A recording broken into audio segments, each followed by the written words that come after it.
Hello, Internet. I'm Angela, your DM for this evening, and welcome to Shenanigoons, the Book of Fables, Chapter 14. We are that sort of fairy tale D&D game where you contribute to the chaos. So, how are you all doing tonight, players? 100% fine and ready. Great. And Everything's fine. great. Doing great. Nothing Doing great. happened And last week. fine. Totally fine. Everything's Nothing fine. happened. Totally fine. I actually Uh-huh. don't know what happened last time, so it'll be interesting to see. Well, we will correct that, Heather, I promise. But really quick, hello to everyone in chat. Welcome. We're so happy to have you. And if you're a returning viewer, welcome back. If you're a new viewer, we hope you like us. But really quick, we are members of the Nerdsmith Network. You can find out more information at nerdsmith.org. Or if you like the show tonight and you would like to support us, you can find us at patreon.com/nerdsmith. I would like to announce officially, we have some new exclusive Patreon content coming very soon. I am currently working on a complete world map with Tessa on the world of Vale, but we will also be releasing a high-res complete version of what we have recently officially named Cronus, the island in which this game takes place. It only took me 14 sessions. But I'm really excited to share it. But if you support us on Patreon this month, that will be out. I'll be doing all the details because I'm really in the zone right now working on it. And you can check out not the version that Harlan drew of the metronome map, but the Why not? actual geography. And I'll be adding to it as the game goes on. So when we discover new places, I'll be putting new stuff on the map. So I'm very excited. I would say you could we see are- the rough draft behind me, but you actually can't. Right. It is based off of Tessa's drawing. Mm-hmm. So I I'm took it really and excited. Yeah, I'm working on it in Incarnate, inspired by one of our sponsors. Look at the perfect segue. Demetrius, one of the founders of World Anvil, was working in Incarnate and inspired me with how freaking beautiful one of his maps was. So I'm going to be working on that in Incarnate. But we are sponsored by World Anvil. Let me clarify which thing we're sponsored by. World Anvil is an absolutely incredible campaign management and world building website, and the community is so cool. Really creative folks making incredibly detailed and vibrant worlds, whether they are running role-playing game campaigns or writing novels or just in general creating spaces. I use it for text RP stuff, all sorts of reasons to have World Anvil in your toolbox.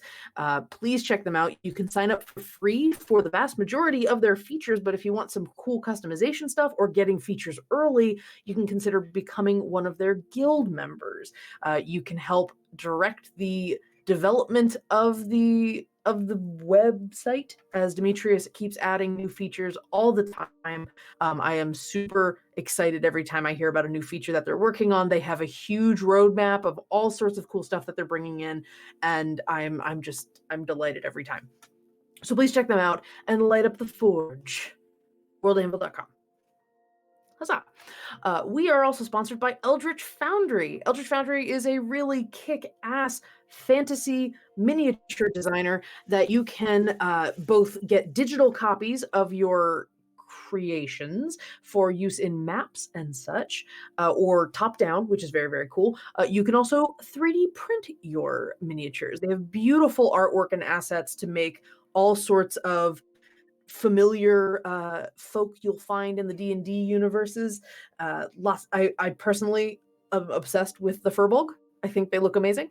But yeah, there's some really good ones. But please, that is what all of our portraits are. So please check them out at eldritch-foundry.com or use the link we just put in chat. And finally, guess what, everybody? It's the first show of the month, which means we have exciting Die Hard Dice updates. Tessa, would you like to tell the fine people at home what's going on with Die Hard Dice this month? So Die Hard Dice, in addition to having some new sets out that are absolutely gorgeous, I really want the honey dice because they look amazing. I also have a very much a need to have the candy looking pretties because I like them. But that is not what I have in my hot little hands right here. So this is a very nice, lovely set. It is a Mythica Dice Set. It is pure metal. And Mythica, you say? mythic. They are mythic in their gorgeousness. They are platinum and aquamarine. They are absolutely incredible. Oh, Harlan, they match you. I should have How thought about about it when I knew we were talking about these. I should have brought out Andy's set. My husband has a set of those for his doggy wizard, and they are delightful. They're really gorgeous in person. Are beautiful. Yeah. So here is the thing. I was going to clear this with Angela as my executive director, and I forgot to do that. So I'm just going to do it. Do it. So March 1st, which is next month, marks the 3rd birthday of Nerdsmith. So Does it now? for Nerdsmith's 3rd birthday, I would like to give these babies away during the last Shenanigoons of this month. Ooh, oh my. So, if you are a fan of Die Hard Dice and all of the polyhedrals they purvey, you should make sure to be here on Tuesday, February 23rd, and bring your friends for a chance to win this set of Mythica Platinum Aquamarine dice. They are I'll have to plan gorgeous. something special. Yes. And while I normally would say this is not open to our creators, because it is a special giveaway for Nerdsmith birthday, if you are a creator and a fan of the show, you are still eligible to win them. Hey, This time. exciting. This time. For this one. But you must be present on February 23rd. I will be talking about this pretty much every Goonies up until then. And sorry for not running that past you first, and I should have done that. But Great. No, I don't care. You want to give people dice. Oh, don't do that. I mean, I'm excited. Go for it. My heart is only so much space, and I'm feeling generous. Well, that's very, very nice of you. Everyone say thank you to Tessa. Thank you, Tessa. Thank the Dice Dragon for releasing some of her hoard. Yes. I know. I'm surprised by that. That's the real kicker. So we will make sure that those dice are available to you on the 23rd. But in the meantime, please go to visit dieharddice.org. If you can't wait, pick up Diehard.com. Yes, thank you. I said We're the .org. It's we're the .org. It's because fine. Nerdsmith popped across my screen, and so my brain went. Oh no. Delightful. Go check them out. Check out their new sets. They have a pink set that is named Aphrodite for the goddess of love that is currently out there, and it is very cute, and I love it very much. And use the code Nerdsmith-FEB for 10% off your purchase. I can speak, really. You can. We believe you. We definitely believe you. Excellent. And then I will release you back unto your mistress of ceremonies. Oh my. Okay. So, with all of that out of the way, I think we did a fairly good job today getting through our things. But one last thing, because as I said, this is the sort of fairy tale D&D game where you contribute to the chaos. Let's talk a little bit about how you can contribute to the chaos. So if you would like to add a little bit of nonsense to the game, or, just be a delightful jerk that we love, go ahead and tip the show. If you tip the show, you will be able to do a few things. Tessa, do we have it up in the screen, perhaps? Yes, we do. So if you check out what we have on the screen over here, screen right now, you can see all the different levels of tips that you can do. I won't go through all of them in detail, but you can gift a reroll to the party. It's a pool of dice that they can use at any point with a d20. You can have them spin the wheel of causality, make something random happen, and it's usually going to be meta that the players have to deal with. You can create an NPC, put all the information in your comment when you tip, and let me know what NPC I need to include this session. Or the pièce de résistance, DM Ex Machina. Give one of the players of your choice 30 seconds of DM powers. We haven't done it yet. I'm very curious about what'll happen if we do it. But those are the ways you can contribute to the chaos and help us keep the lights on here and continue making our kick-ass campaign. That is all I have. So let's continue with the story. Previously on Shenanigoons, chapter 13. What was it? Some Enchanterelle evening? Yes. We continued in a scene already in progress, meeting some of Paru's family, the Masruma clan of goblins. Her father was the next person to meet, to re-meet one of the youngest of the Masruma clan. Thank you so much. Thank you for that. Oh wow! Someone figure. Oh my! Somebody figure out how much money you guys just made. Any bits go into the party fund, so that's good stuff right there. You'll have some money to throw around.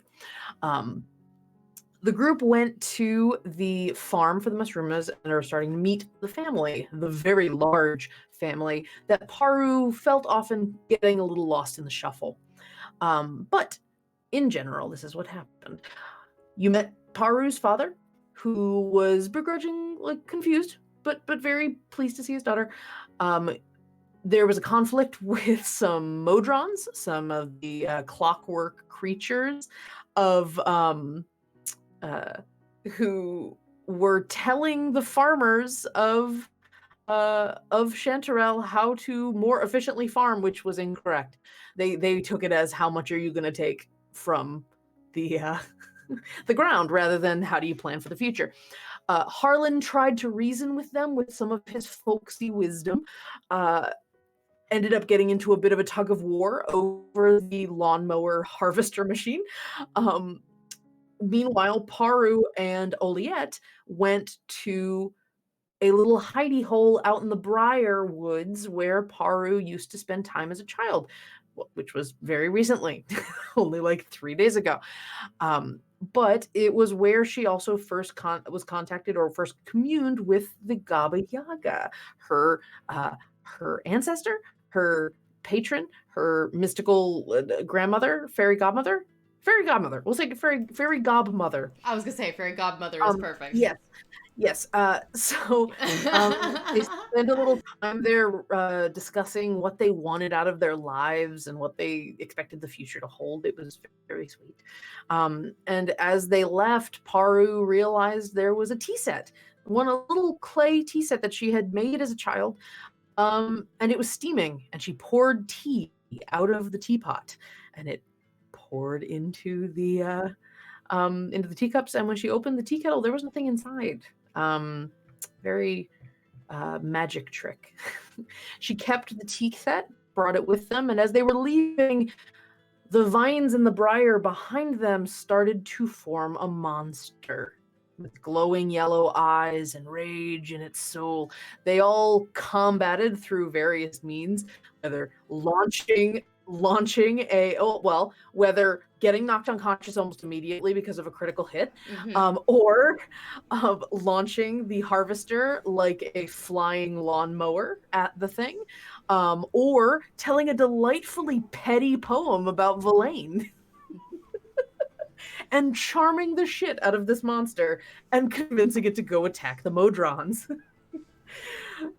Beautifully vicious. I loved it. But Paru was brought back. She's okay.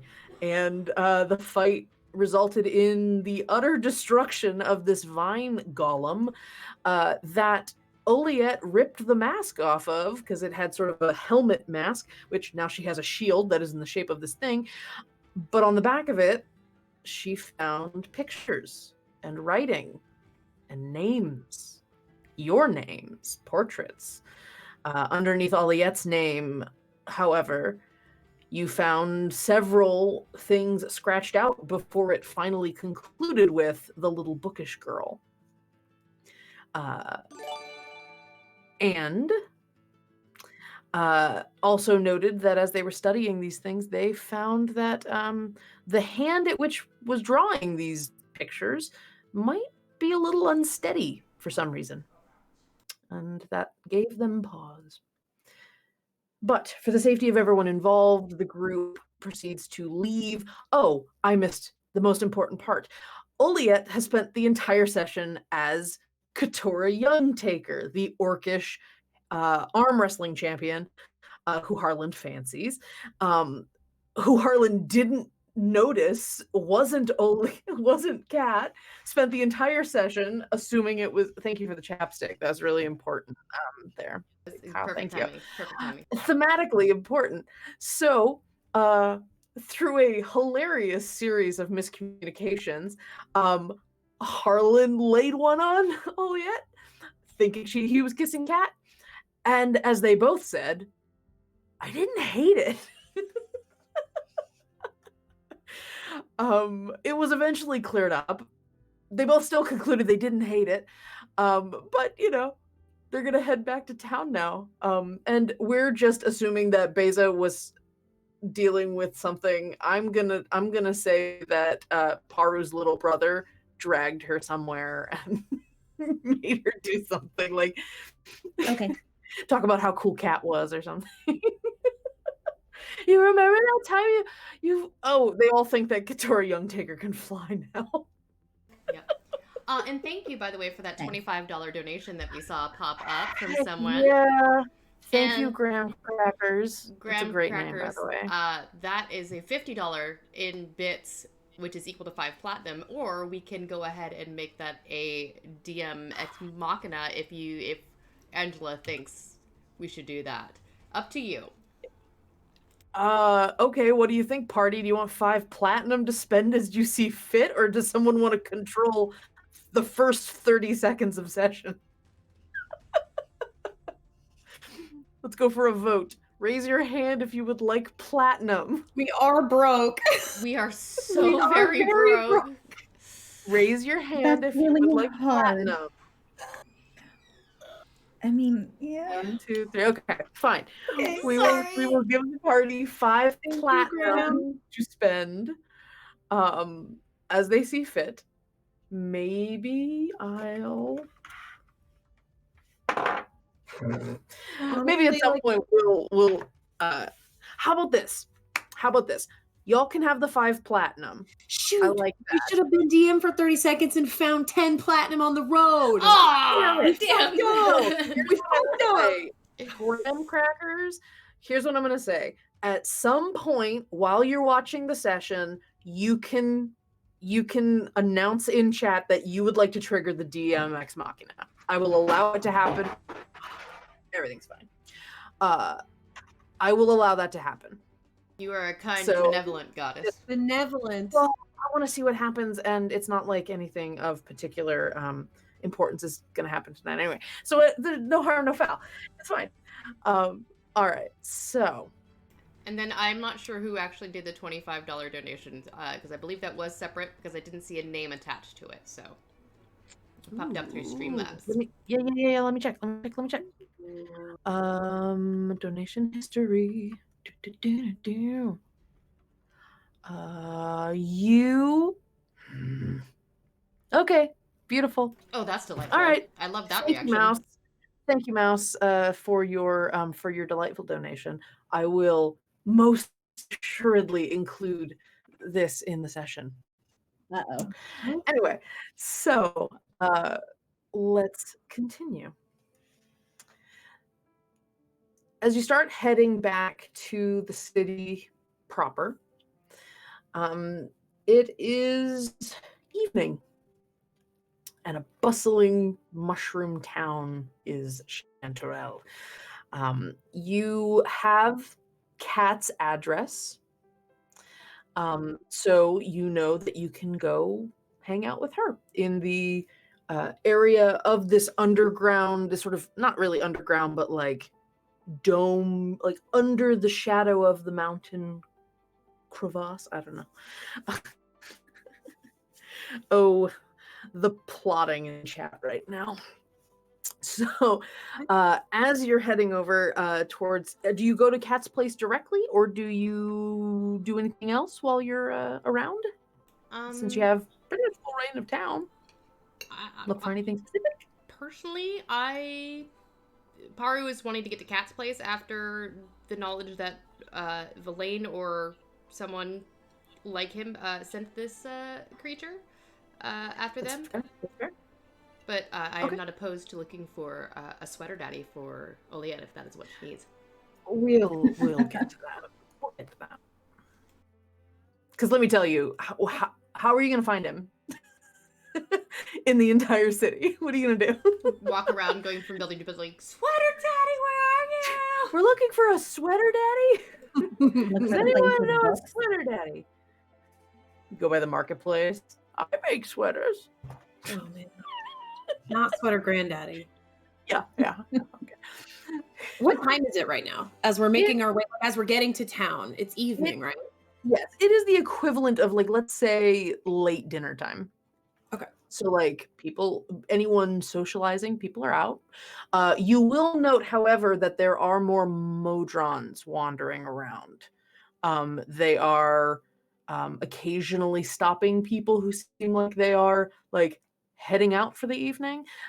You hear a couple of times, please consider the fact that there will be a curfew this evening. You will be expected to be indoors within the next hour. Thank you so much. And then the Modron moves on. Please be advised, there's a curfew within an hour. Please be inside your domiciles by then. Thank you. And they just keep going by, and different iterations of the same message.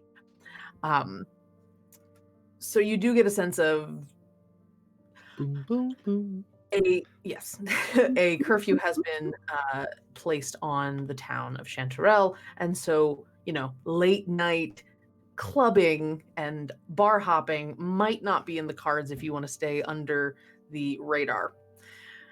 However, Kat invited you to her house, where presumably I think she already mentioned there's booze. So you can go hang out with Kat for the evening. Maybe Kat started the Gabo Yaga, Oliette. You never know. It's possible.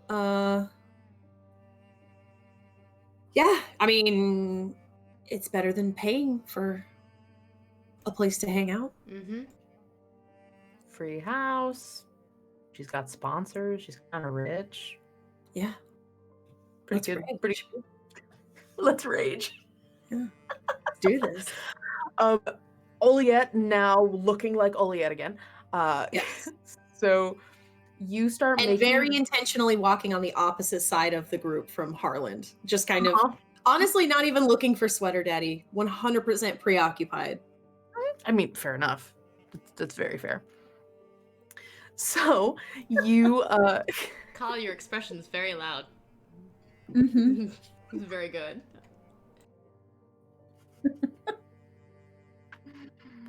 Delightful. I feel like Paru and Beza in the middle and being short just keep looking back and forth. There's absolutely nothing that's blocking their eyesight between them at all. So we just keep looking at each other and then looking at them periodically because they're looking over our heads. That's just fantastic. Trying not to make eye contact with each other, but totally making eye contact with each other. Mm-hmm.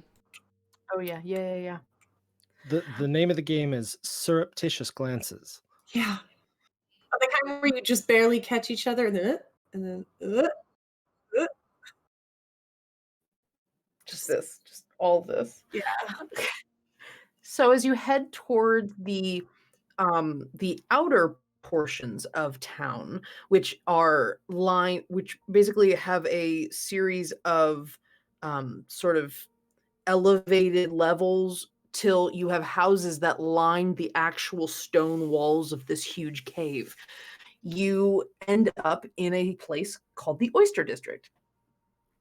And yeah, it's all mushrooms, okay? These are the jokes, Tessa. Oh, whatever. Anyway, so you head over to the Oyster District and you find really beautiful vertical housing. Instead of massive estates, this is clearly the ritzy part of town. Instead of huge sprawling estates, you find places that are built up. You find multi-storied houses, a little bit of a yard, but not much. I mean, what use do you have for lawns if you don't have any sun? So it's mostly just big facades. One of the biggest things about the place is the fact that there are these really ornate wall decorations on each of these houses, because really you only got one surface to show off how rich you are. So lots of elaborate carvings and painted murals and just very ostentatious displays of, look how wealthy I am. A person had to pull a pulley with a stick with a bench on it, very, very tall, to make this house as pretty as it is. That sort of flexing. Oh, this is where I belong. I can feel it. And on Graham has chosen in 2 minutes to have Beza take over as DM. I have set a timer for 2 minutes. Please continue. Okay. Heather is okay. All right. So, as you all head through the Oyster District, you see several houses with big nameplates on them displaying the families or the clans who reside in these large houses. And you know that Cat is going to be a certain distance away, several houses down, but it takes a little while for you to traverse the little boulevard. And as you're walking down, you note that one of the houses has a very large sign, large in the sense of long, and it says Von Hammerford-Schmidt on it. You see what appears to be the home of Professor Markle von Hammerford-Schmidt. That bitch did have money. Uh-huh. She Well, she may not have had it on her person at that exact time. It's true. Does one really travel via underground bullet train with money on them? Experimental underground bullet train that could explode at any moment? I can neither confirm nor deny how likely it was to explode. So as you're walking past von Hammerford-Schmidt, you see a figure walking out, locking the door. A rather tall, striking, violet-skinned elven man with little gold tips on the ends of his ears and a beautiful sweater. And that's time for Heather to take over. Hey! That was perfect. Y'all are welcome. Oh my god. So, we need the timer set for 30 seconds. And once the 30 seconds begins, Heather, you have control of the floor. The table, you have control of the table. Okay. All right. On your mark. I'm so happy. I can't figure out what to do with this, but I have an idea. Get set. 30 seconds go. Okay. So, as you're walking along, Oliette, I need you to make a dex save. What? They're gonna be cute. Okay. Nothing bad, I promise. It's a 13. It's a 17 total. Okay. So you made the save, but I'm just for fun. You notice that there's a rock in just the right spot. So you're able to purposely trip on it and fall on Sweater Daddy. Beautiful. Perfect timing. Okay. Oh, okay. There you go. All right. Thank you, Heather. Beautifully done. I didn't know what to do with 30 seconds in that situation. That was just enough. Delightful. It was just enough to cause a little chaos, so thank you. All right. So, you trip over a rock. Oof. Ooh, the question is, did Terribly Sweaty Daddy sorry. catch her?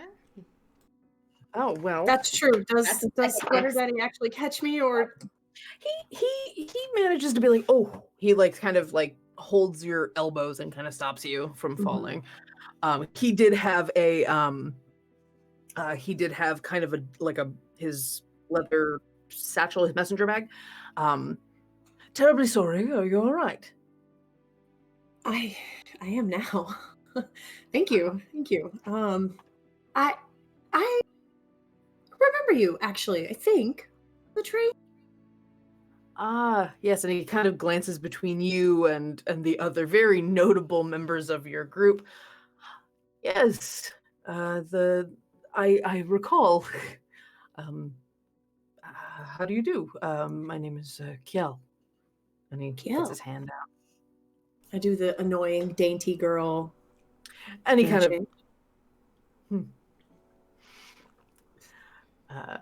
and nods to the rest of you.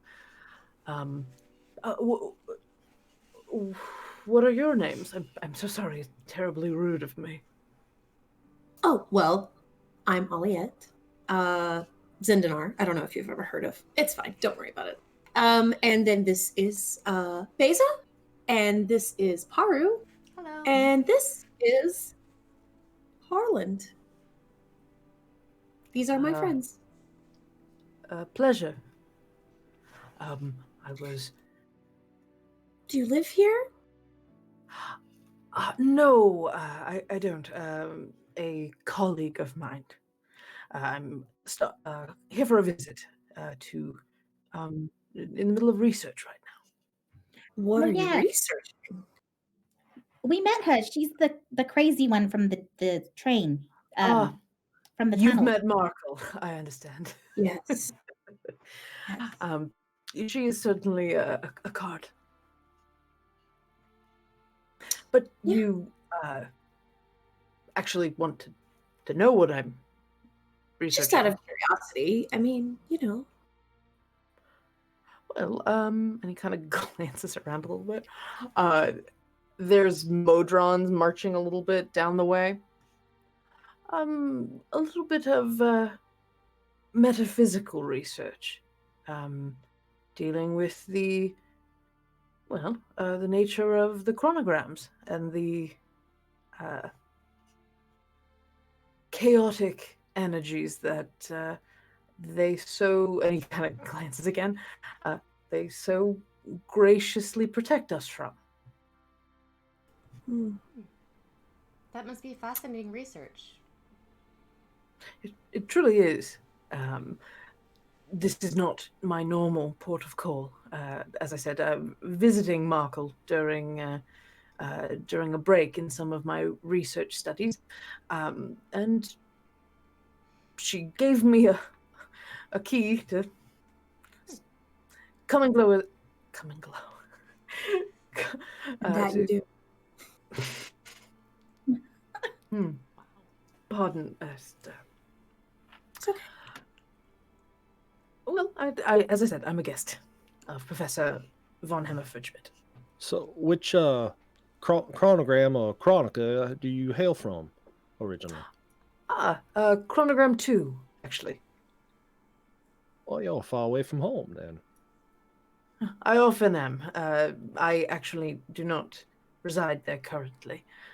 I'm at one of the reclamation centers from, I want to say, chronogram 9.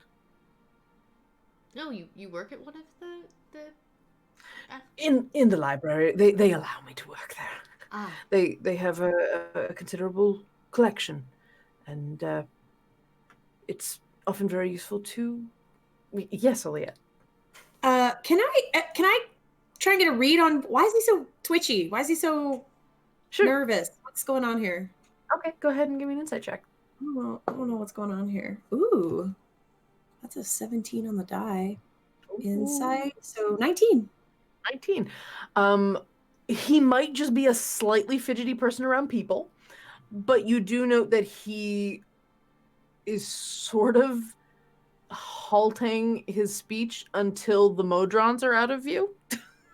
He's sort of avoiding talking about his work around them, by the look of it. Got it. Okay. Just check. We were not in that chronoker when we were.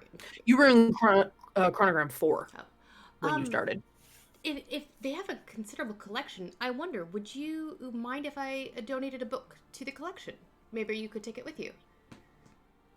A little unorthodox, but I suppose. Great. Certainly. She'll reach into her bag and pull out the first book of Maritime. And give Little it to Big Boys Book of Maritime. Yeah. The Maritime Little Big Boys first Economics. book of Maritime Economics. Yep. Yes. All right. He Button, really? Now it's not the time. He opens the book. Oh, it's a first printing. I suppose it would be useful. Thank you. You're very welcome. And he puts it in his messenger bag. I will endeavor to make sure it reaches the appropriate cataloging authorities. Excellent. Now, question for you: Can you actually read those things on the walls in the library? Because I couldn't make heads or tails of them. They are, one would almost think, intentionally obtuse, but only a bit. I'm working on my Modron.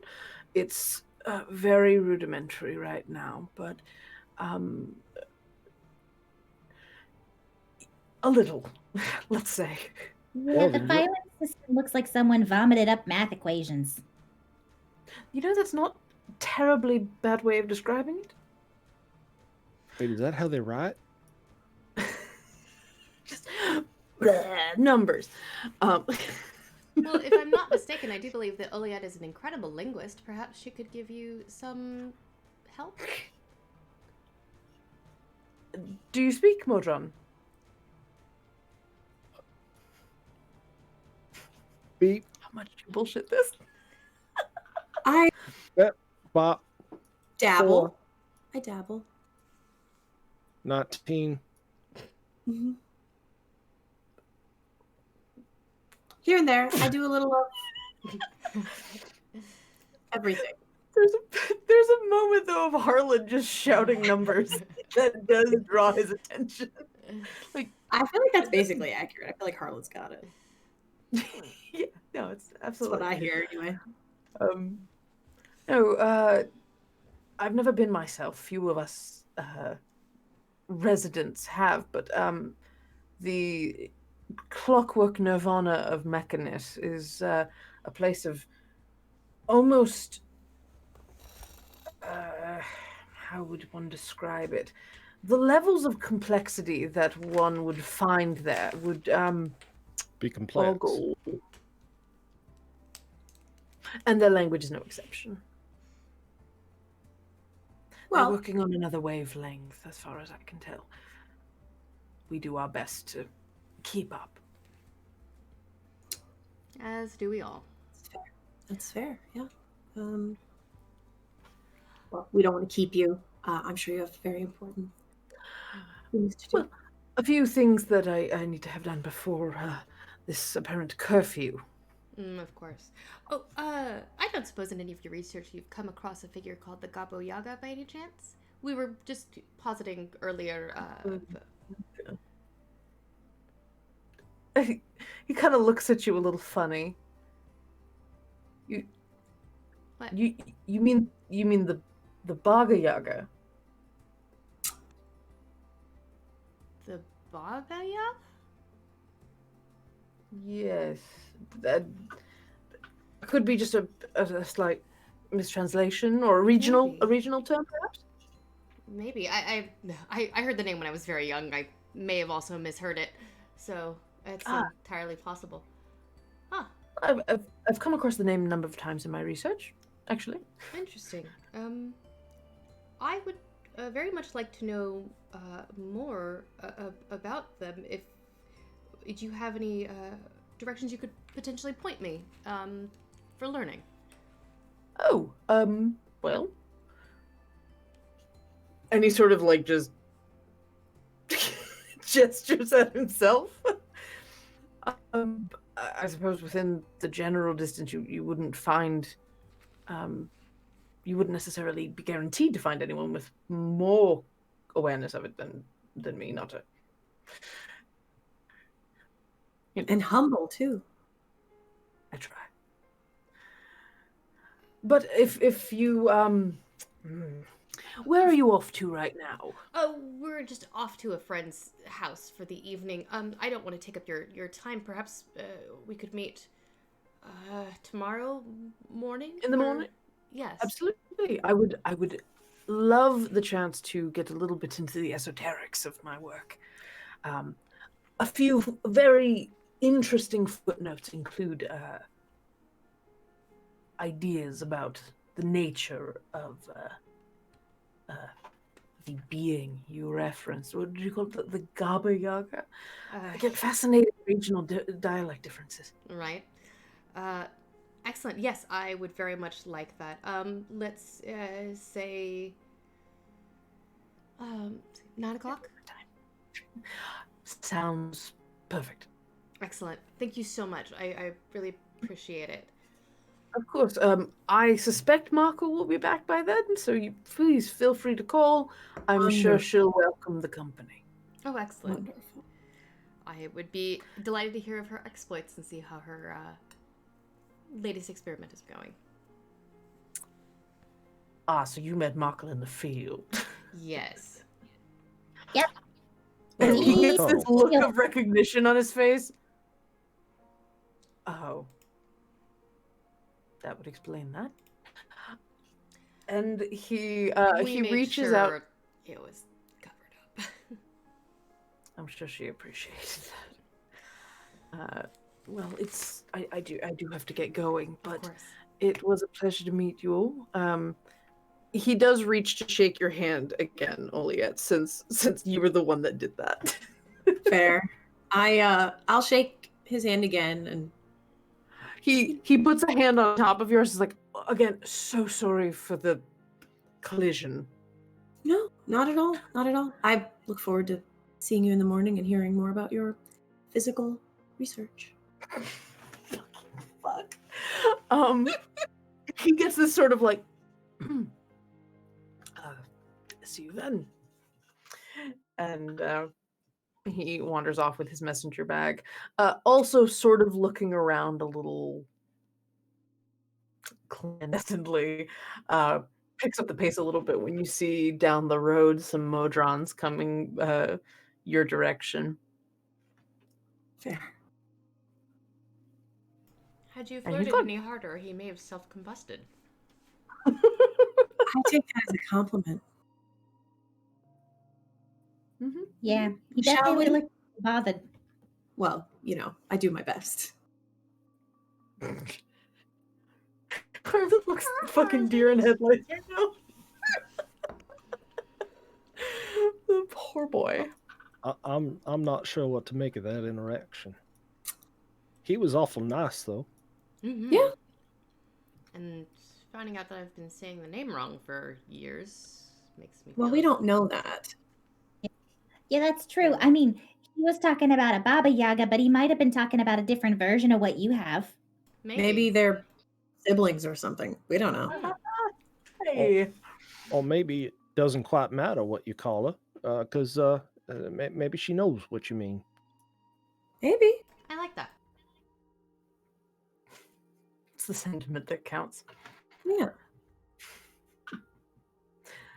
Right. Yeah. So you start heading down the street again. It only takes maybe like 4 more houses down, but these are huge houses, taking up huge swaths of the wall.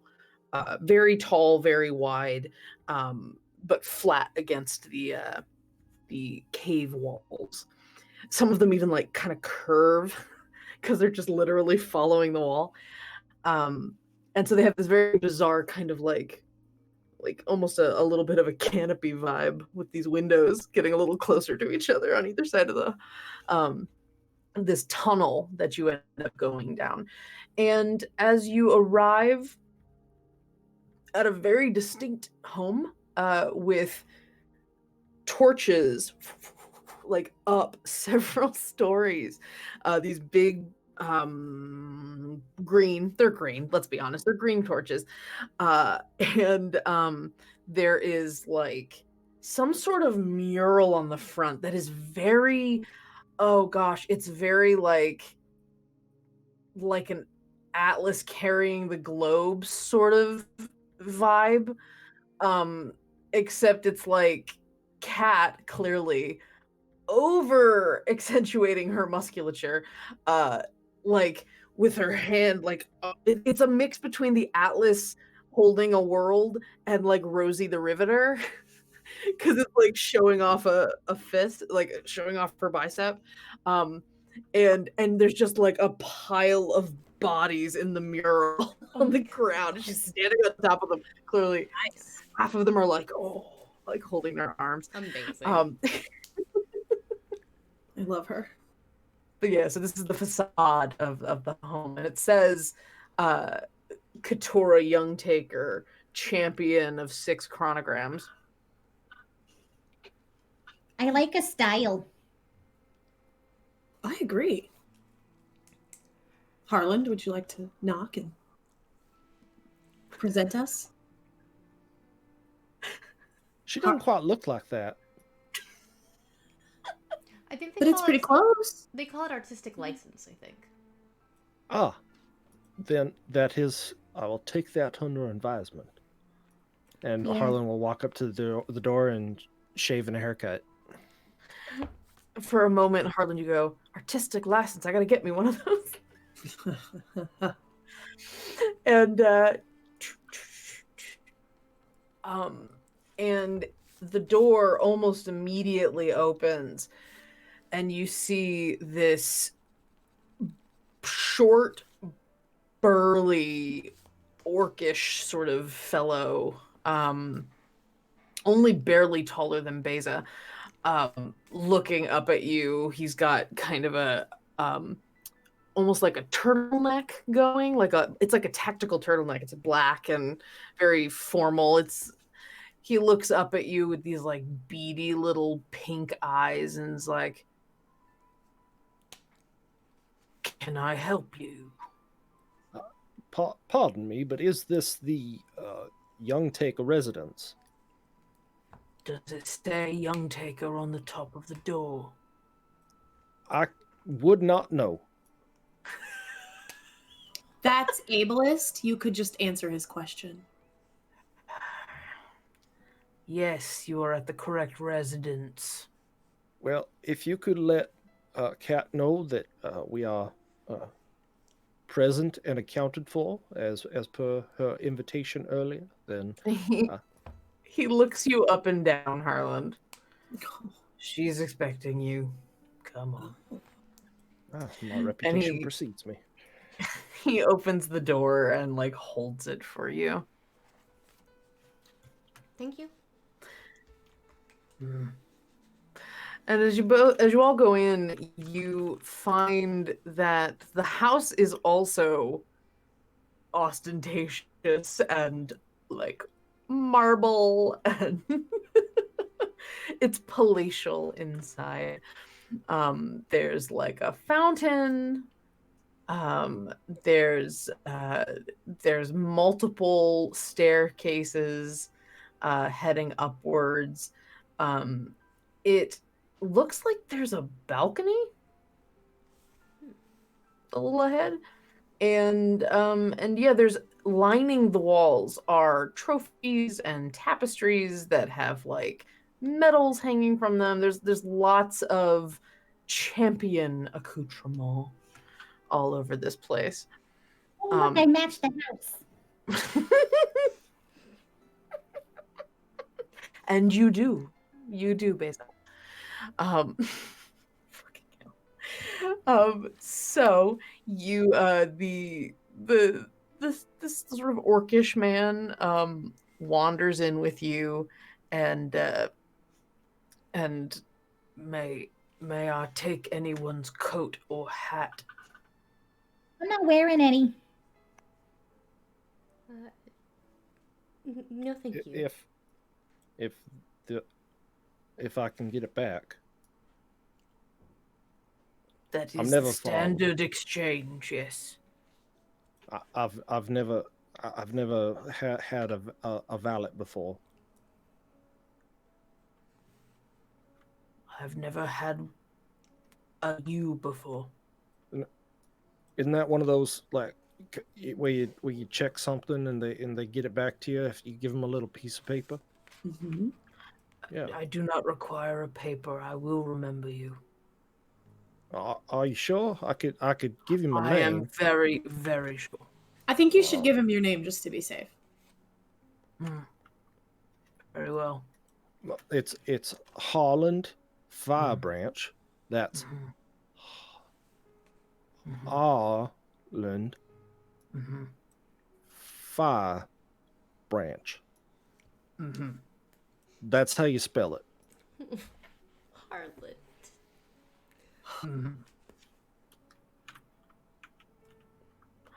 It's my very best hat. I would appreciate it if I got it back. I will do my best to not mix it up with the other hats. I've been very impolite. What's your name?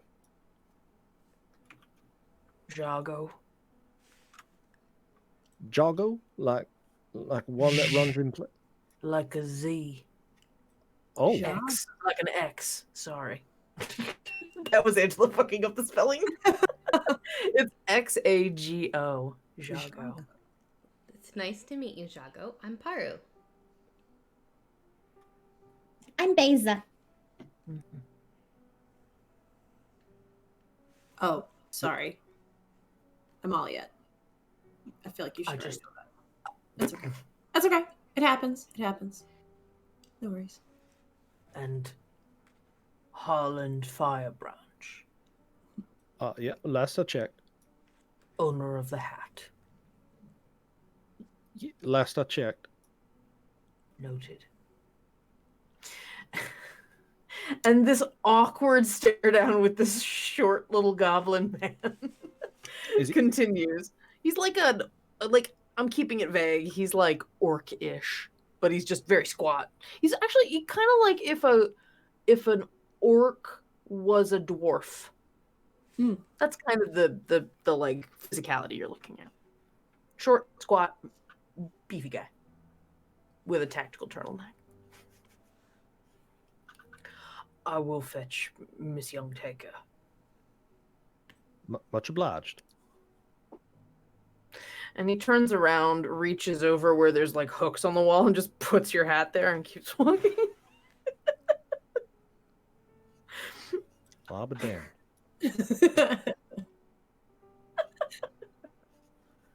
Well, I think we'll be getting it back. Looks like it. There's no other hat that look like yours there. That is true. It is a very unique hat. At least it was last time I checked.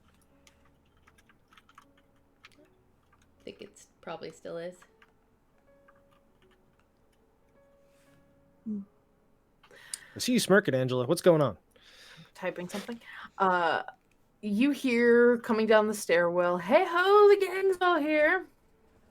And Kat wanders down, wearing sort of basically whatever the fantasy equivalent of like sweats is. Fair. Just like very casual, very comfortable. Fantasy joggers. Yeah. Well, I'm glad you guys decided to take me up on my offer. It was very generous of you. Thank you. Yeah, we definitely appreciate it. Especially in a lot of the curfew this evening. Yeah, shit. I heard about that on my way home. Sounds like they're cracking down. You really caused a big old ruckus there, Paru. Yeah. Yeah. And it sure as heck didn't stop when I got home at all. No, I didn't. We were attacked. Not Oh, by my shit. parents or anything like that. Like that was fine. We got attacked by a creature. Oh, see, The slug freaking Modrons. came out of the dock, Can't imagine. just hit me right upside the head. Mm-hmm. Should we start Oh. drinking? Oh, and we I was gonna say, welcome to the eyesore. Love it. I hope you enjoy. It has its moments. I didn't design it. This is a sponsor house. They built it, and I wasn't at home, and then they told me I lived here now. So I live here now. The butler came with the house, or Oh, Jago, yeah, he's. I want to say he's all right, but he's just kind of. He is several sticks in several feet of mud. yeah, a little flat. Yeah, can drink you under the table though. Okay. Sort of like the litmus test I use for whether or not I want to hang out with you. Well, speaking of its finer qualities, follow me. And she trots over. You hear a couple of voices as she trots over to what essentially looks like a bit of it's almost like a little amphitheater thing. Like one of the rooms is like a circle with a downward step seating, and there's like a fireplace at the bottom of it.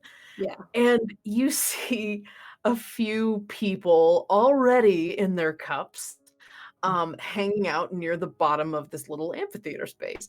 And you see a tall, very skinny, lanky bugbear, and you see a what was the other one? You see a half-orc gentleman, and he's got a sort of like a braided mohawk and a noticeably missing one of his tusks. And you see a goblin woman with a very glorious yet tattered trench coat and a tricorner hat, and you see through the firelight this big grin on her face that's just reflective and shining in the firelight. And we about to see she's Raffida. I think somebody donated money to put This is Raffida in the game, amazing. so you're about to meet her. A plus donation. Thank you, Mouse. And you see this goblin with her stein a little too big for her, raised in the air, and she's like, "All right, who's gonna try me next? Come on, who's got the mustard? I had some the other day Drink me." on a sandwich. And she looks up and sees all of you. "Oh, Cat, you got some fresh meat for me?" And Cat's like, "Of course, Admiral, I would never dream of leaving you without any sort of drinking competition." And she looks around. Everybody, this is Admiral Raffida von Meeks. Admiral? Hello. Yes, make sure to give her absolute due. I shut it. She has this little like look on her face. And the you can at ease, but Fabog. Oh, thank you, ma'am. I like your friends that show proper respect to a woman of rank.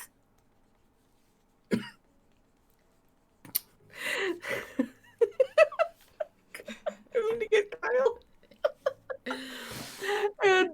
And the bugbear looks up at you all. "Hello, it's nice to meet you." Nice to meet you too. I'm Paro. "Oh, hello, I am Tish." Nice to meet you. And you all introduced yourselves. And the half-orc with the missing tusk, he's sort of very triangle shaped. He's very broad, very broad. And He looks over at you all and is like, hi there. I'm, Eckelberbog. Nice to meet you. You can call him Bog. Bog. Bog's my trainer. Oh, Okay.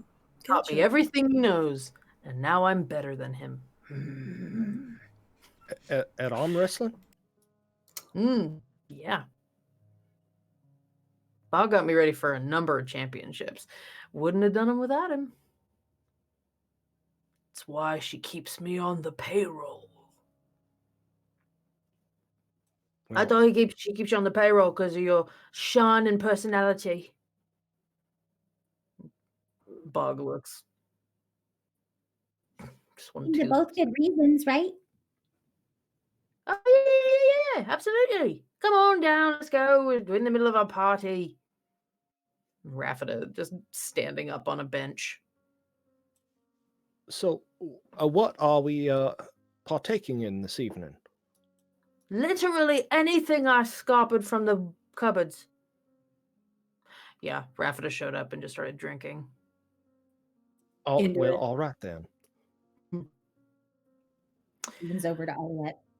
Is she speaking common? Sort of. Kind of. Also, Mesa, Hmm? I am not one to suggest grifting of all things beneath me. But if you were to enter a drinking contest, you realize you could win every time, right? Like, just throwing it out there. But I could. Yeah. Ow. Well, because you don't. I don't want to speak out of turn here, because you're beautifully made, but you don't digest anything, correct? Yeah. Therefore, you would not internally process the alcohol. I mean, Right? I guess that. Because you don't, I don't know. I mean, I am resistant to poison. which is basically what alcohol is. We just legalized it for some reason. Tagline So- of, I mean, it is the Cat chimes in. I mean, it is the It is the motto slogan of this of town. this town. is absolutely. all alcohol is poison. Yeah, I'm just saying, just to I guess- consider. Could try it sometime, but No I don't pressure. really like the whole like chewing and swallowing thing. Oh my god, me either. It's the worst. I avoid it. Well, wouldn't I have to swallow the alcohol? Yes, but I'm saying, do we want money? This is a way to make money if you want to. Oh, God, is this how you make the 5 platinum in canon? I mean, we do need money. That's true. 5 There's plat only and so a far party. 5 plat and a party. stuff that I have to take us. You don't have to. You are I mean- free to do as you please. I'm just saying. I guess I could try it. At least if we're here, we're pretty safe, as opposed to in the middle of nowhere. It's not cheating, right? Like, I mean, technically, it's using my skills and abilities to the best of my ability. that's above board. Mm. Morality is gray anyway. It really doesn't matter. Man, if I had known you were gonna say that, Morality's Gray would have been the title of this episode. Morally gray. Anyway, Anyway, continue. so shall we? I'm more than ready. And Kat walks you down the stairs to the group, and y'all get like properly introduced, handshaking and such. Raffida takes a special note of Harland, who had saluted her quite enthusiastically. All right, come over here. Let's get a measure of you. She puts her hands behind her back. Her stein is there. You see a little bit of ale spilled from it on the floor. Come over. Let's go. You walk over and she looks straight up at you, but absolutely not perturbed at all by how tall you are. All right, let's see here. And she walks around you, considering, like one would a boat. Yes, all right. You got a lot of like Ripley muscles and all that. You're pretty stout boy, aren't you? Well, I don't know about Ripley muscles. I mean, they're not writing romance novels about me for that. You feel a poke at your kidney when she like sort of taps at it with a she has the shovel of the fireplace tools. The like I mean, it's okay, yeah, there's a little bit of pudge there, but there's no judgment. Well, I should hope not. It's just Mama's cooking. Oh, I'm cooking. Wait, no, it's not Mama's cooking. I just went home and I forgot. Anyway, no, Kyle forgot that we've been elsewhere for 30 years. Anyway, for whatever, however long. It's just Mama home cooking. It only takes a day to get all that home cooking weight back on. Did you try her cornbread? Harlan's just nursing a food baby right now. Still from that trip. Fair. And Raffet is like, all right, well, you lot seem like a right raucous bunch. Where y'all from? Not from Chantarella, I imagine. Really? Welcome. Yeah, this is home. And Cat goes to a cabinet. This is like an entertaining venue. There's like a big cabinet on the side of this like ground floor where all the amphitheater seating kind of stops, and it's already half open. She opens the rest of the cabinet up, and you see bottles and bottles and bottles and bottles and bottles, and you wonder why she goes to the bar other than I guess just to compete. Practice. And she's like, well, have at it to your heart's delight. And I figure we just hunker down for curfew, guys. Obviously you can stay because you can't go. But yeah, just have a good time. Well, hopefully, as long as we're not putting you out just in case trouble followed us here, but I don't think it did. Trust me, even if trouble were a problem, I'm not a problem. I just realized we had that entire conversation with Sweater Daddy with Oliette holding this massive fucking face of that. Oh yeah, fuck, we forgot about the shield. It's kind of like I've kind of been holding it like behind my. It's huge, so I'm kind of holding it behind my back. I gotta find somebody to help me whittle it At a down. certain point, you hear Tish behind you going, "Holy shit, that is very that's a very big face." Oh, that's what attacked us. Cat looks over. Oh my god, that's fucking rad. Right? You're not the only one who earns trophies. Fair. What you gonna do with it? You just gonna carry it on your back like a turtle? Yeah. Actually, maybe you can help me with this. I need to find I someone will who take it off can. your hands. Absolutely. Not exactly what I had in mind. But you could assist me with perhaps directing me to someone who can kind of make this a little more wieldy. I would like to carry it. Like you wanna? Oh shit, that would look amazing. Oh, I love that. Okay. Oh yeah. I mean, yeah, I can hook you up with a couple blacksmiths. There's a bunch in town. They all want me to hire them for things, so I could probably get you a pretty good deal too. Awesome. Wild. Perfect. You want to put it down though? I mean, Sure. I'll go. I'm No, making just- my way towards the liquor cabinet. So I'm gonna yeah, I got it. As you're walking away, you feel Cat kind of like lifting it off. Oh my god. welcome. Oh shit, this is awesome. And Right? she's like sort of got it like on her side, like, oh, this is, I mean, yeah, okay, you're gonna need like, and she sort of like puts her hand where you'd probably like attach it, and she's like, well, you got a couple options. Are you thinking like kite shield? Like just big honking thing, you just like put it in the ground, you have like I 100% know cover? everything you're talking about right now. So Yeah. yes, to all of it. That's awesome. Yeah. That is super cool. And Rafa is like, you saying you lot killed this thing? Yeah, I, actually, it was just those three because I got dragged off by Paru's younger brother, so I was off doing something else. Ugh, fucking goblins. I mean, they're all right. Yeah, All speaking as one would, not always, but yeah. I like most of them. I've These only ones had are all right. To be fair, That's good. Harland basically threw a glorified lawnmower at it, and I turned into a dinosaur and rampaged. They it. did I all mean, the work. I just showed up. it was a team effort. I mean, Paro, you did that cool mushroom thing, and Kat, you flew and you were saying all sorts of things at it, and it was wonderful. It was brilliant. I mean, I'm already at the liquor cabinet, like. what do you mean, big guy? I would have loved to have been there, but and also fly. Right. I meant Oliet said that.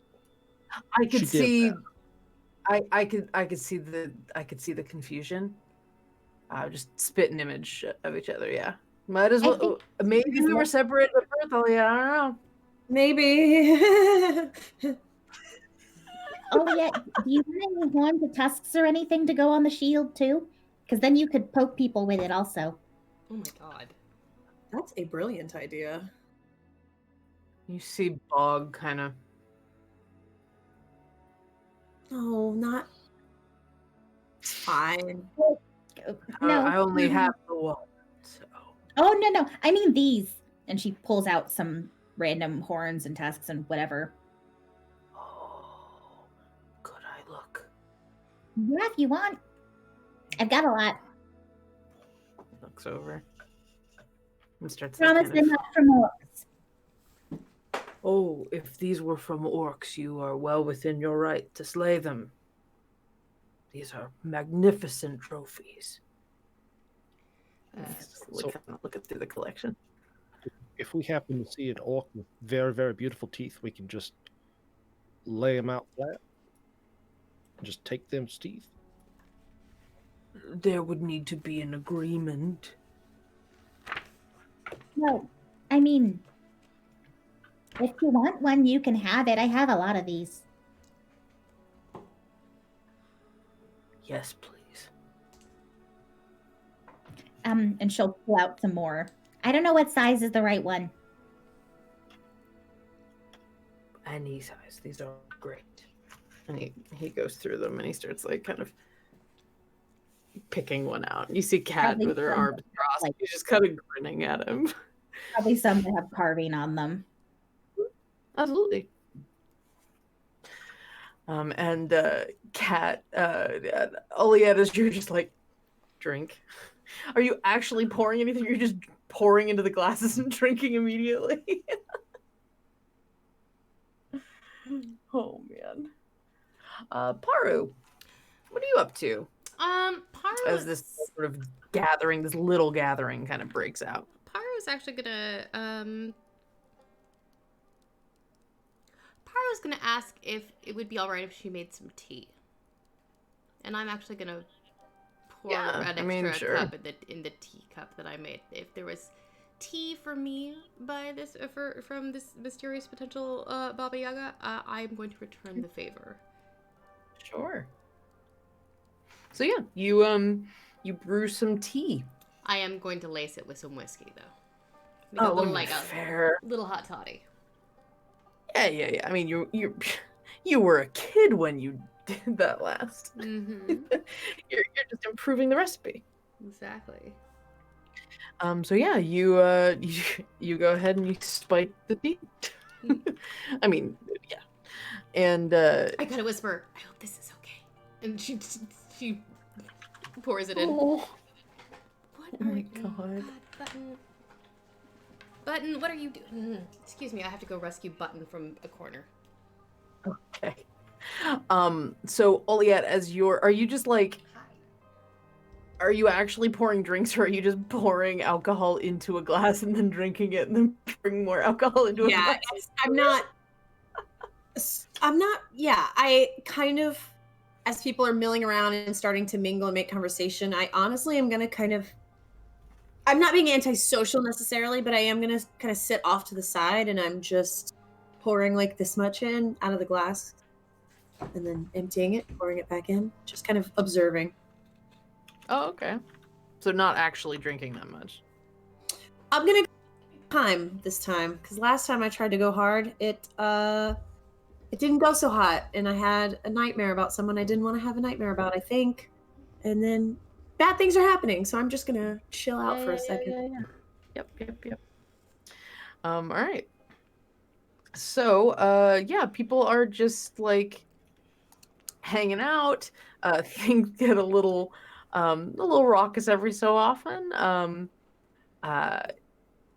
You get to know the group a little bit. Raffida insists she is an admiral, though she's a little cagey about where her boat is, or her fleet rather. A bunch of layabouts is about all you get out of her. She keeps changing the subject or drinking.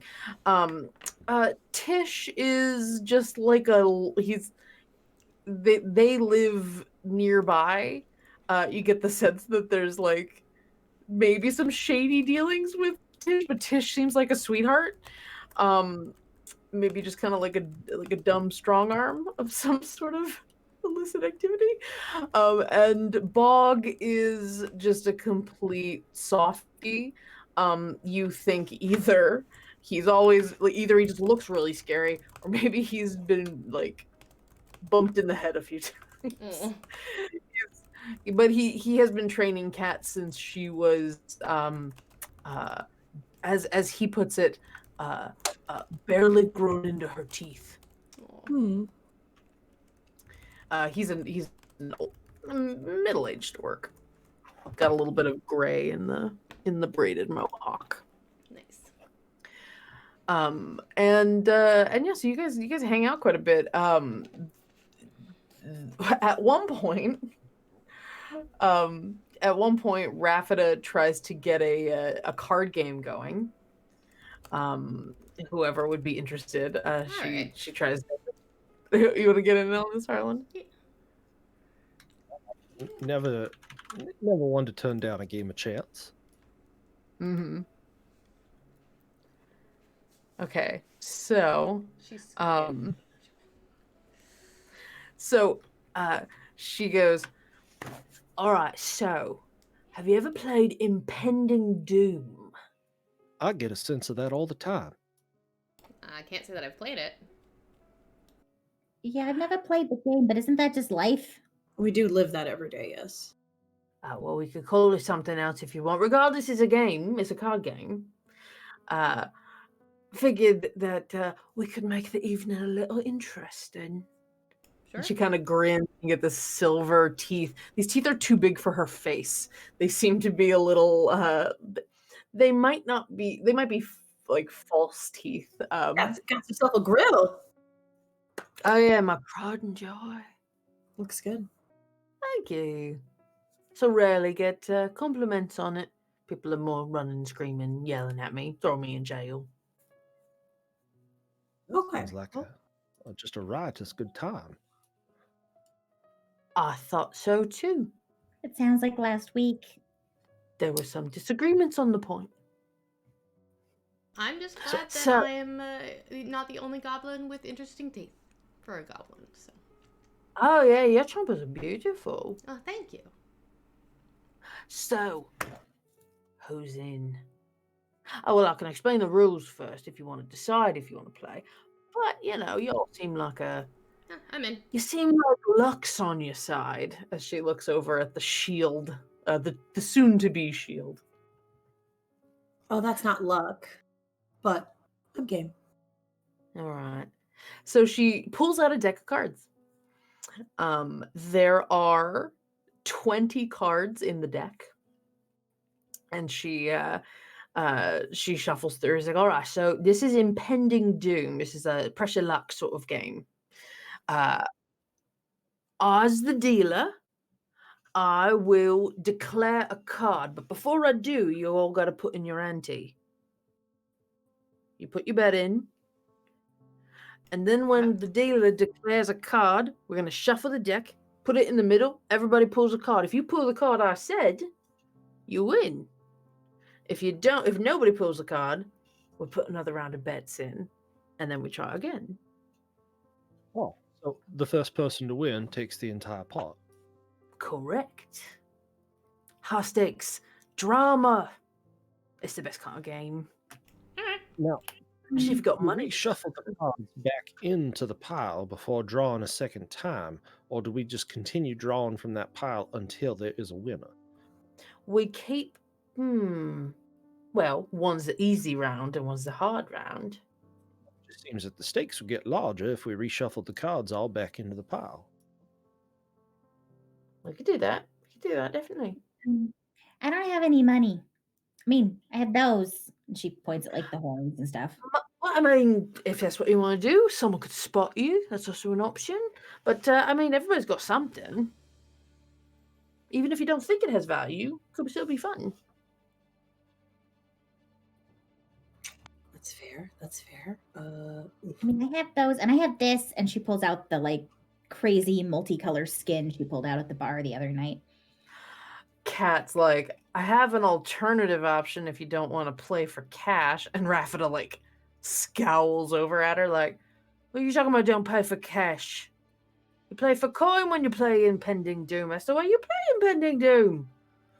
And Kat's like, she pulls out a bunch of shot glasses. She's got them like lined up on her fingers, and she's like, could play for drinks. I'm gonna vote that. I'm gonna vote that. I am also gonna vote that. All right, someone's gonna have a really good evening, is all I'm gonna say. And she puts the glasses down in the middle and busts out a bottle of something real big. You recognize you recognize this as the Smishwine Premier or whatever it is, that like special kind. And she pours like, let's see, it'd be you, 1, 2, 3, or well, how about this? Who's playing? I'll try.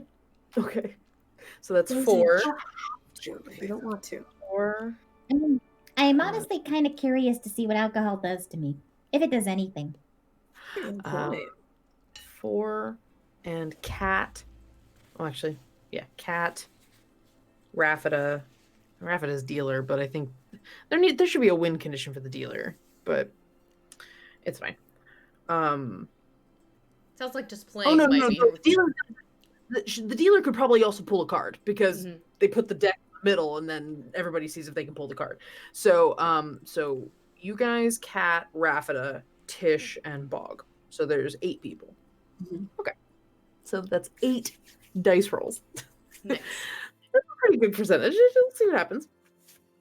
All right, so Rafida holds the cards in her hand, almost like she's trying to intuit what she wants to do. It's very performative, very boisterous, and stupid. And she's just like, all right, what you got for me, lovelies? Okay. What?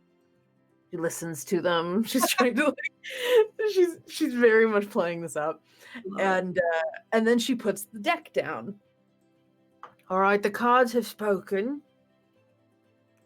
And they say 4.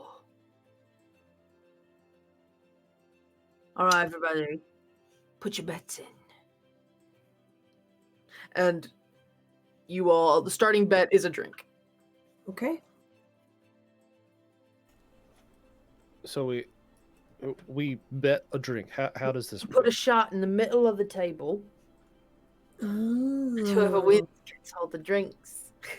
Oh, Jesus. Or can dole them out as they see fit. That's fair. Beautiful. So, Cat, Tish, and Bog all push a shot into the center of the table. Paru does the same. Mhm.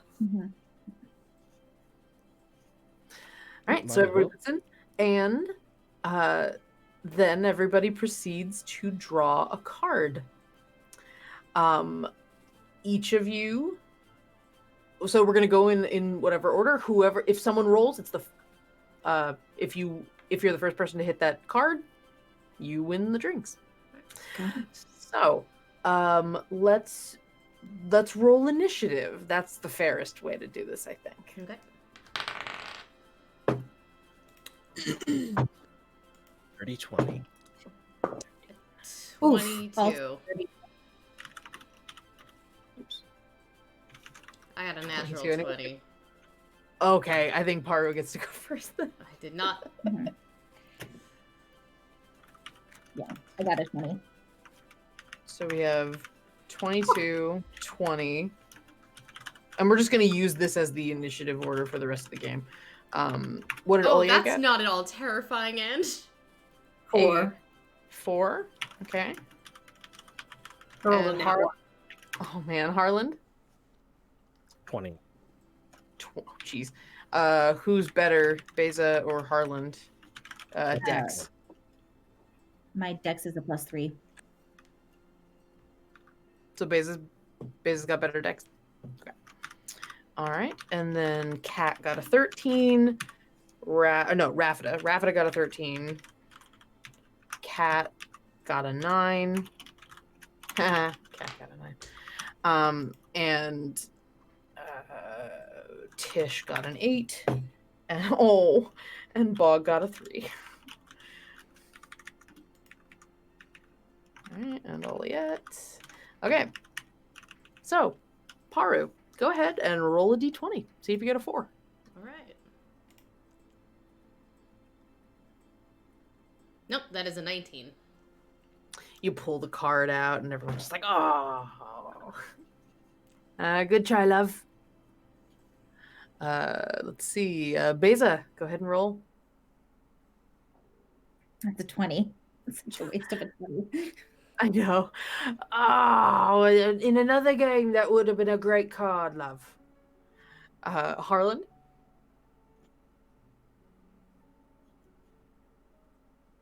Yeah, not 20.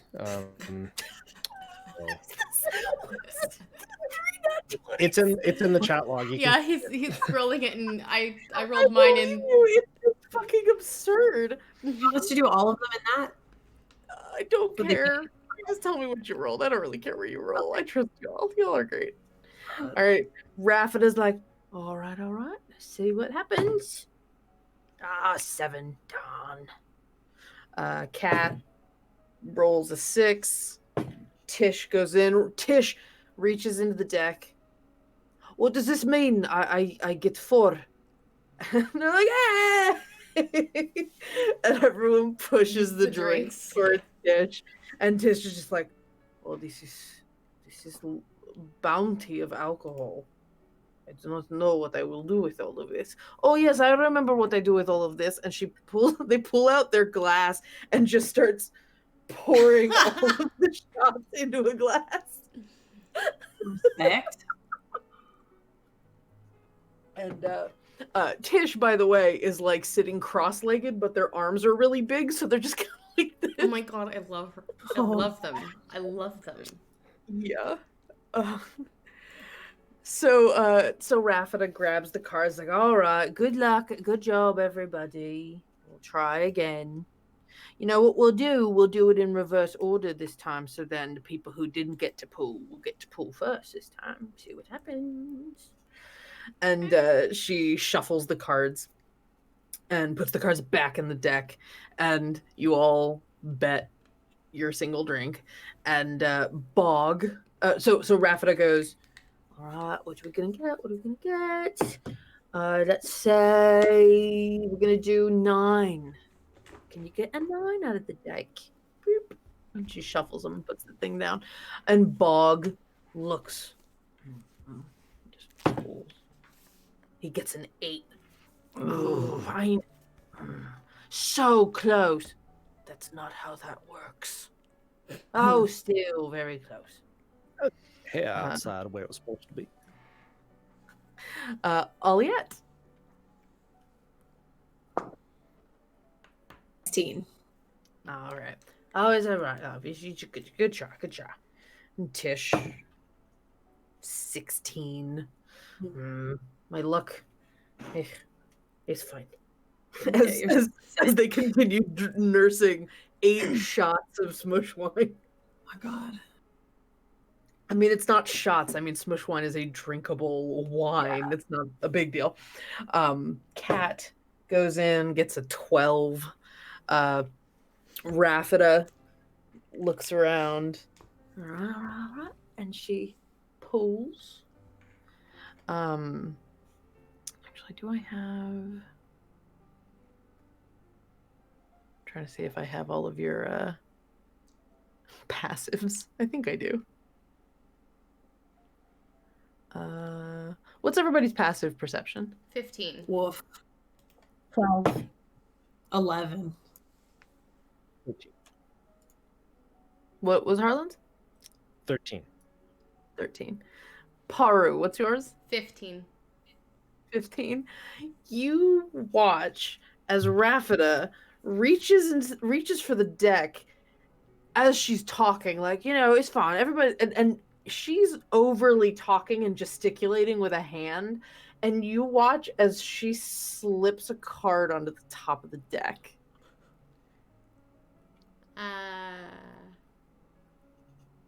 And she, but by the time it happens so quickly, you just like see a flicker of the card as she's just sort of gesticulating up here, like, this sucker was like this big when I was dealing with him. And pulls a card. Oh fucking hell! I got the 9. Hell yeah! And Raffida's like, I'm gonna be generous. I'd like everybody else to take the drinks. And she like spreads them out to everyone. Take a drink back, everybody enjoy. Cheers. Okay. Whoop, I didn't see it. Paru takes a sip of her drink and slowly downs it. Just kind of like, if she catches got her number now. Yeah, if she catches Raffida's eyes, she just kind of raises an eyebrow slightly and gives her a grin like, alright. Cheers, love. Cheers. Halloween is still weird. Yeah. You just watch Kat go. She doesn't. It's. No, I got it. Yeah. I don't normally eat and drink. I can, kinda, but it doesn't. It's weird. You do get used to it. Do you, Harlan? Well, yeah. I mean, anytime I just did, just now, and then you take a bite of a sandwich, you got to swallow. And You look around as Paru, Aliette, and Kat and Raffida are all like, Is liquid staring at you very... Okay. I mean, some of them are, but not all of them. No. Cheers, mate. And Raffida proceeds to go shuffling the cards. Paru, are you paying note? Oh, yes, I am. Ah, gotcha. So, give me... Go ahead and give me a perception check. Let's see. That is a 18. Yeah, I think you beat her too. Oh. And she's shuffling, and you watch all the cards fall as she's trying. And one of them is like clearly sticking out of her sleeve, and she pulls it out really quickly. Oh shit! I'll try again. Would you like me to shuffle? Oh, no, I'm gonna take my fun. Okay. Every time I make her squeak, gets me. And I'm good. She's fine. I'll just try again. It's fine. It's just, this stuff's pretty good. Even one tip, She starts shuffling again. Go ahead and give me another perception check. Oh, that's even better. 18 plus 22. Okay, so as you're watching, you see her do it again. Better this time. Mm-hmm. Slides a card into her sleeve, and but it was almost imperceptible. It's very impressive. Mm-hmm. As she reaches out with the deck, she's already stowed the card, Mm-hmm. and she's just like, all right, pretties, what we got. Let's shoot for a 20. All right. And she Are we going back with Paru starting first this time? yes, Paru starting first. All right. I mean, with all the nat 20s that have been happening, it's bound to happen. Paru leans over and plucks the card from her sleeve.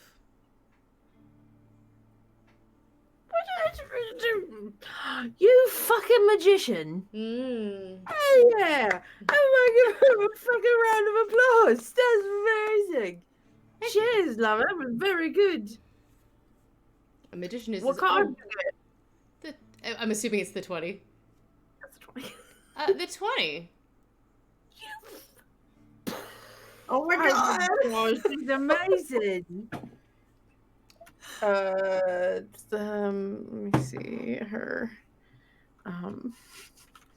Just checking Rafida's deception to see how well she's bullshitting right now. This is something I need to remember to collect from you guys as your passives, so that I can just tell you right if you notice that she's done this. Okay. Does anybody have a passive insight better than a 14? Yes. Oh, Paru, you already know. You do? Yeah, I have a 15. Harlan, something is off about that whole little performance that Rafida was giving just then. That was a little weird. Like, you don't think that she did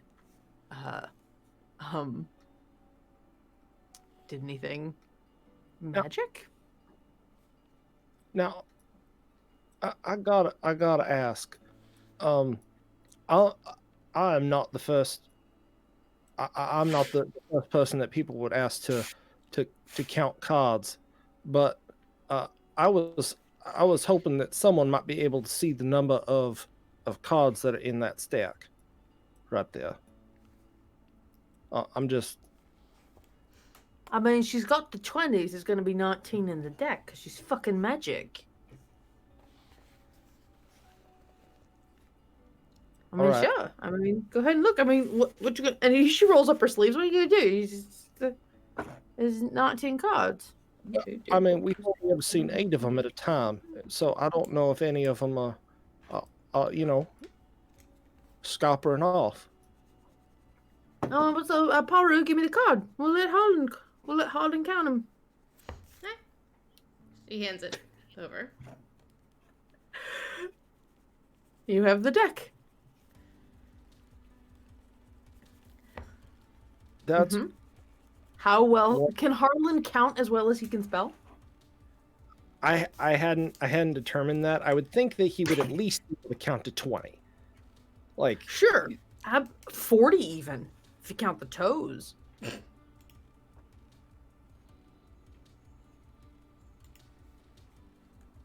eh, What?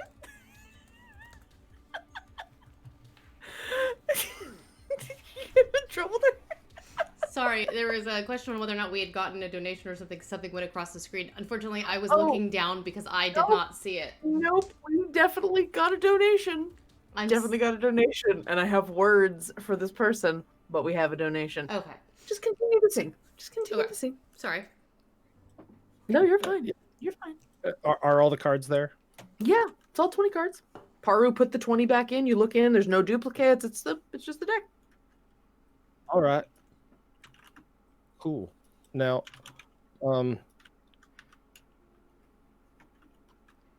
The name of the card is 15. 15. Oh well, all right then. Put the thing in the deck. Well, I mean, put the shuffle them around. Yeah, I mean, actually, All right, and that's a really good Harlan- idea, Paro. Harlan- Or Harlan, why don't we take turns? We'll take turns being the dealer, and that way everybody gets a chance to be the number picker. Maybe it'll be more only fun. fair. Yeah. It's only fair. So All Harlan right. shows the cards and starts at the bottom with Oh, we're pulling at the bottom. Off the bottom, or you mean the bottom of the initiative order? the bottom of the initiative order. Okay, so Bog. Thank- Bog sort of. Bog has been staring at nothing, scratching the one tooth coming out like just. Bog. Bog. Sorry. That's an 8. Goes back to scratching his tooth. Number 8 seems to like you tonight. Oh yeah. 13. What are we shooting So for? close. 15. 15. 15, right? Yeah. Tish reaches out. He's 2. It's no concern of mine. Continues drinking. Kat is like,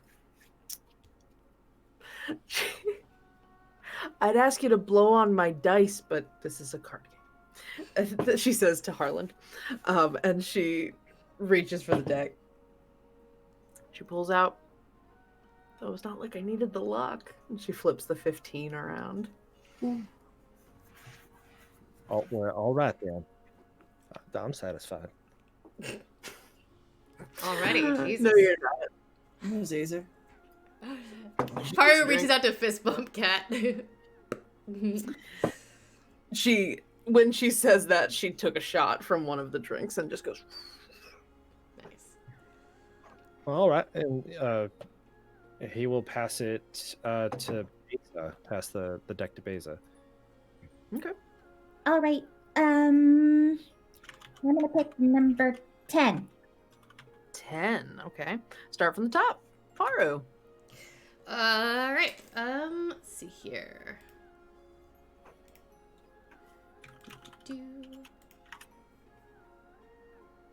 16. All right.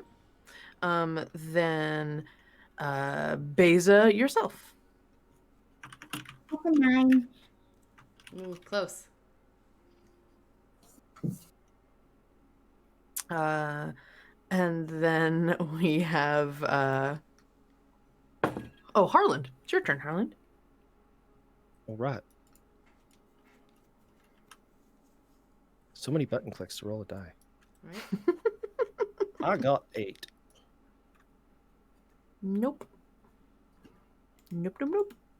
And then after that, Rafida is like, all right. And she like puts her hands together. And as she reaches for the card, you hear a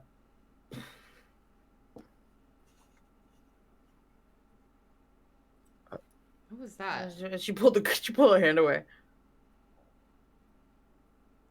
Okay, I'm not fucking doing that. And What's you're- that noise?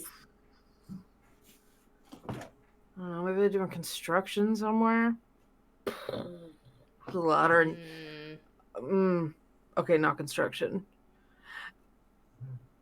I don't And- like this.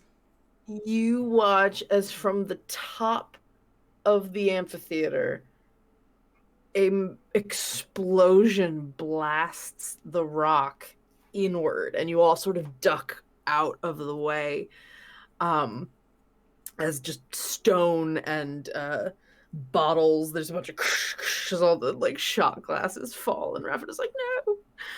And you watch at the top as the dust settles. You see this massive form. It's bright blue and shining in the firelight. You see like sort of this wobbly reflection of the fire, and it's like a cube. and from inside you see this like almost a horn extending outside of this cube, this big horn, and like a long like tapered sort of curve, and there's a figure inside the cube sort of floating there, and it's like almost shadowy and you can't quite tell what's happening. And then from this horn you hear a voice. Katura, young taker, I shall have my revenge. Oh god. Cat's like, are you fucking kidding me? Eustace, fuck off. No, I shall have my satisfaction.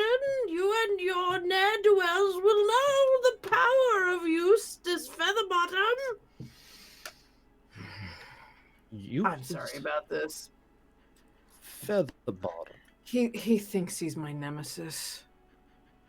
Seem to have a lot of I them. am your nemesis. How do you hear me through the jello mold? Silence! And take heed of my wrath. Do you want us to go and punch him? Do we have to stop drinking? No, not really. Just checking. And Cat is just like, okay, fine, Eustace. You wanna rumble? That is what I seek, a rumble, as you so colloquially call it. Fine. Can my friends play? Why? What are you doing? And Cat reaches over for the fire poker and just chucks it into the gelatinous cube. Oh my Everybody god. roll initiative. Oh my god. Are we using the other one? Here's my natural 20. Hey! Oh, I thought What was that? we were What was using that, the... baby? Oh, I mean, no, this is combat All right. initiative. That was the game initiative. Oh. That's different. No worries. Gosh. So, Savage. With an 23. 23, 22. 22 for Beza. What was that for Paru? 7. 7 for Paru. Harlan? 9 times. 9 for Harlan. And Cat rolls an 18 on the die. That's a 21 total for Cat. And Eustace Featherbottom rolls a 15. Damn it, Eustace. Fucking goo wizard. Is this we're what the calling him. person made? Was a goo Yeah. wizard? Mm. Yeah, Mm-hmm. this is what happens. This is what happens when you introduce an NPC. Ah. A goo wizard. Specifically described it as burst through the wall like the Kool-Aid man. Nice. So that's what we're dealing with. Okay, everybody. Right. All right. So, let's see what you got. Oliette, you are probably a full movement away from this gelatinous cube. It is large. There is a wizard inside it. You do seem to see that the horn seems to be attached to like a little like almost like a little bike inside, like he's pedaling the ooze, but there's like there's like paddles that he's turning. Okay. You don't want to logic out what's happening here. That's making them. You don't want to think about it too hard. Yeah. Mhm. So just glancing up, can I discern whether or not is the wizard my adversary here? I mean, the cube seems to be the first line of defense. Fair. Okay. But they had an exchange, so the wizard can hear us. Apparently. Just having it right now. One thinks that perhaps he has clairvoyance cast or something so he can hear outside the cube. Okay. I had 5 minutes to come up with this, okay? That's fine. I know. Look. No judgment. I no don't judgment. have answers for you, Chris. I don't have answers. No, none of us do. Oh, I'm man. going to. Gosh. Well, here's the deal. Mhm. All he has is spent Well, then what's she gonna do instead? emotionally and in the sense of the arcane. So Of course. I am going to let's see I will who's say sitting down and drinking is an option. I am going to cast guidance on Cat. There you go. And I'm just gonna say, as much as I would love to deal with this, I feel like you don't need any help. You've got this. I'm gonna cast guidance on Cat, and I'm just Okay. gonna sit and keep drinking. Okay. I can't. Guidance is for ability checks, and I will make that work. Okay. I had intentions, so Okay. Well, perfect. you're good. All right. So a D4 to Cat. That's very nice of you. Then we have Beza. Okay.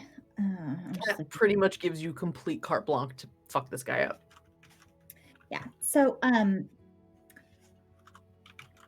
okay. Hey, Kat, which of these alcohols is the strongest and the worst tasting? Strong in what way? Like alcohol content. Oh, which one's the most flammable? Yeah. Yeah, it's gonna be the one that has the fire on the label. Nice and Perfect. easy. Good OSHA good OSHA rules here. Yeah, so you go over and you see that there's literally 2 bottles, one with a flame on it and one with 3 flames on the label. Okay.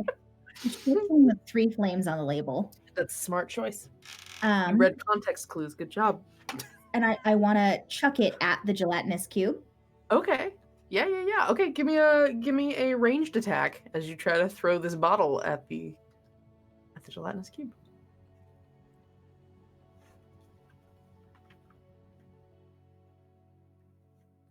That's a 16.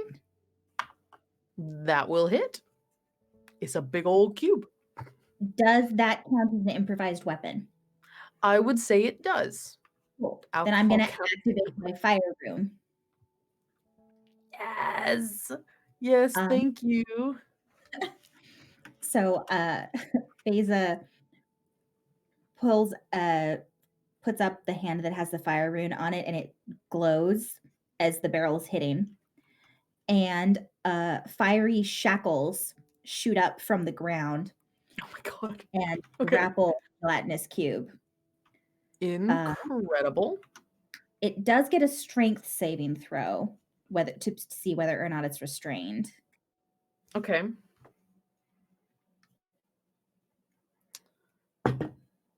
It does not make it. Okay. Then it takes 2d6 fire damage at the start of each of its turns. Okay. Yeah. It does keep making the save, but it's also got alcohol all over it. So I don't know what you want to do with that. Okay. We will just say noted to everyone that it is now covered in flammable liquid. Mm-hmm. Okay. But that's okay. No, it's fine. Cat's like, oh man, I wanted to jump in it. Fine. And she rushes up with after throwing the fire poker, and it's just kind of sticking into the cube right now. And she runs up, and you watch as she puts her hand around the fire poker and just starts slowly shoving it into the cube, and you just watch Eustace going, ah, ah, hear from the horn. And she's Oliette, I'd use the D4, but I don't need to because she rolled a nat 20. And you just watch us slicing like a hot knife through butter. She just gets this fire poker right up against Eustace's face. And she's like, all right, Eustace, we're done, right? We're done. And he's like, never, I will have my satisfaction. And she like pushes it a little bit more. and you watch as Eustace starts pedaling faster. And the gelatinous cube starts pushing forward. You watch as Kat's hands get a little sucked. God damn it. She's trying to... And without thinking, she puts her foot up to try to push the gelatinous cube away, and she gets her foot stuck. And she's like, God damn it. By fiery shackles. Oh, it can't move. Well, it just goes... It like sucks in. And same effect though. It's fine. It doesn't move forward, but she gets like her foot stuck, and she's like, God damn it. And you just watch her kind of like hopping a little bit. She's like, fucking Eustace. and he's like, you see what a formidable foe in fact I am, Keturah Youngtaker. I shall have my revenge. And Harlan, it's your turn. Well, you said it was flammable, yeah? It is very flammable right now, and Kat is attached to it. Damn. She's Kat, got her hand how stuck in it and her foot stuck in it right now.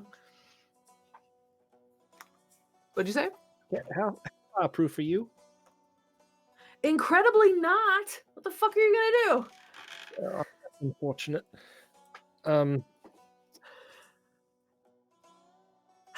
So Podcast fireball? What the fuck is that gonna be? Go ahead. So I would like to use prestidigitation and just Okay. Unflammable it? and just create a spark. Oh no. Okay. It says you can light a candle or a torch. So Yeah. it's And the goo.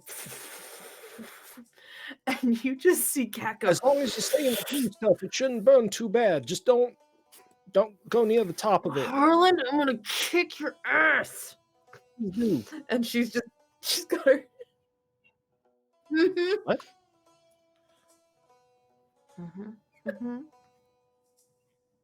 Anyway, so, all right, delightful.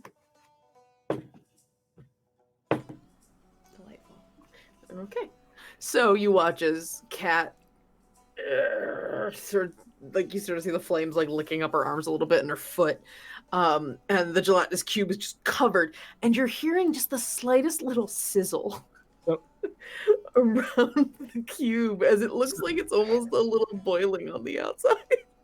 Seeing this, Harlan wants to like basically concentrate as much as possible, and then I'd like to spend a sorcery point to use the Metamagic safe spell.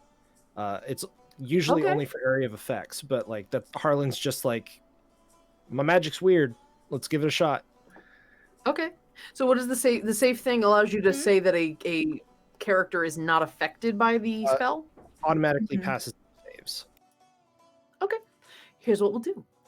You start focusing, trying to manipulate the threads of magic that surround you and everyone in the great tapestry that is the Force or whatever. You know, you remember that at some point Guru was talking about this kind of thing. You didn't really notice. You just know that you don't want Kat to be on fire anymore.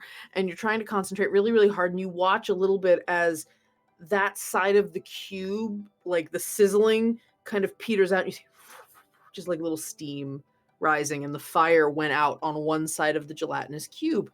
Please give me a D10,000. Oh, God. As you manipulate the rules of the game, and then you pay the price.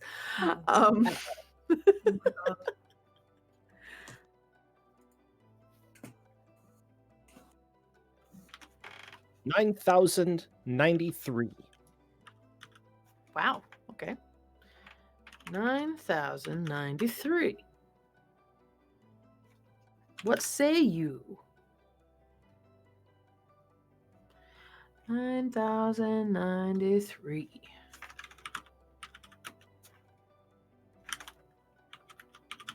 There we go.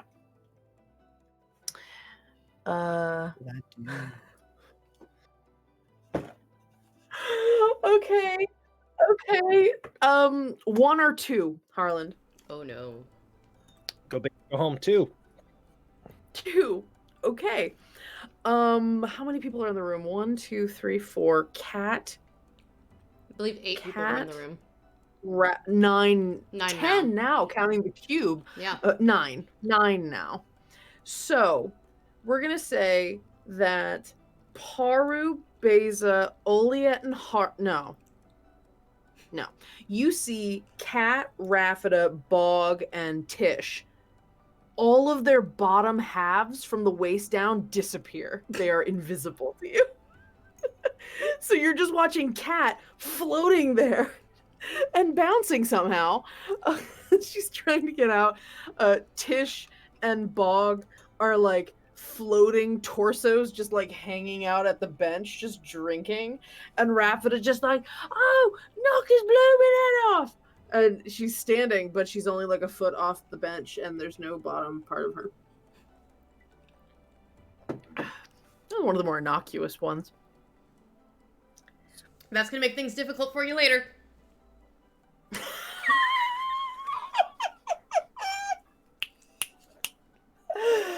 It has no time. It has no time decay. It does say half of the people nearby are half invisible to the other half. Oh my god. That is literally what it says. So, all right. Yes, Paru actually does say that out loud. Incredible. Mm-hmm. Next up is Paru. Your turn. So she says that as she turns into the Dimetrodon and goes to headbutt Cat out of the gelatinous cube as a dinosaur. Fucking hell! You hear Raffida exclaim as you turn into a dinosaur, and you boom, and Cat's like, fucking fuck! And you just, like ballistic gel, watch you ride out of this thing as the full weight of this dinosaur hits the torso of Victoria Undertaker, because you don't see her legs anymore, and she flies away from the and she takes a little bit of damage. I didn't choose to go into the large form dinosaur. I just chose the medium-sized dinosaur. Great. And she hits the wall and she's like, oh my god. She's laughing, but it's just like, ow. Fucking dinosaur. The dinosaur kind of reels back on its hind legs like, Oliet, you have a 4/6 on fire cube, as the bottom and the one side that Cat was on are not on fire, and an angry wizard pedaling furiously inside the cube. All I can hear in my head is the pedals go. Like a stationary bike, though, since the cube is restrained. Yes. Okay. It's pedaling furiously and the cube is standing still. You watch it sort of like, it's on fire though, and there's still the sizzle. It's like bacon grease, except it smells like it like smells like antifreeze. It's real bad. Oliet is so done. Oliet is so done. Just you can go hang out with Bog and Tish as they're just drinking in the corner. I'm still drinking at the table. I haven't gone anywhere. Like, that's true. You cast guidance. You just tap. I faced down a huge monster today. Get out of here. Okay. And I'm just gonna have it just push against the cube. I'm trying to push it right back out of that. Just go back where you came. Get at it. Go away.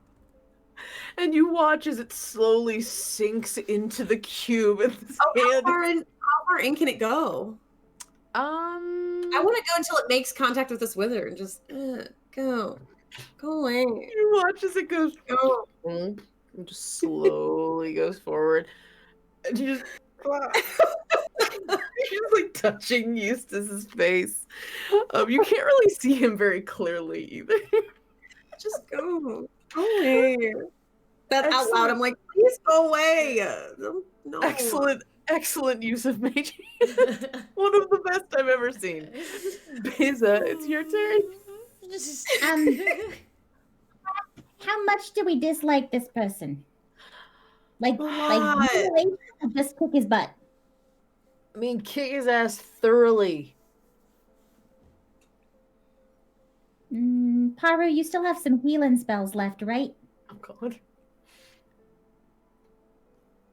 The dinosaur looks at you and kind of goes, eh? Okay, I want to grab the other thing of alcohol that had the flame on it. Oh my God. Is the horns The out? one. Okay. The horn is still sticking out of the cube, right? Correct. So I want to go over to the horn Oh, without a God. sword and basically bust a hole in that one and dump it in the horn so that it flows into the cube. What are you doing?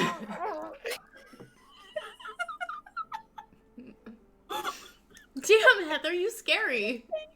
I didn't even get the water in my mouth. That's straight up war crimes is what's going on now.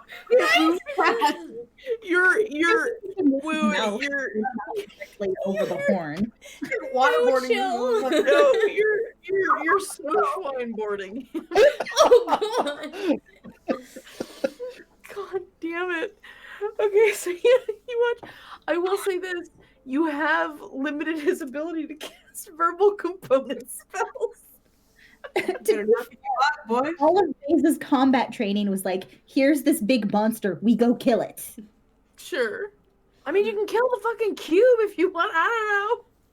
Oh my god. Oh, but as you pour this stuff, he's like, so yeah, you've let's say you've disabled him a bit, and Cat. She's not No, done. go ahead. Okay, yeah, that was the interact with an object. Eustace, you have two options right now. One is you leave. Two is Holland lights this alcohol on fire. I You can do watch that. through the very opaque blue. You see wide eyes.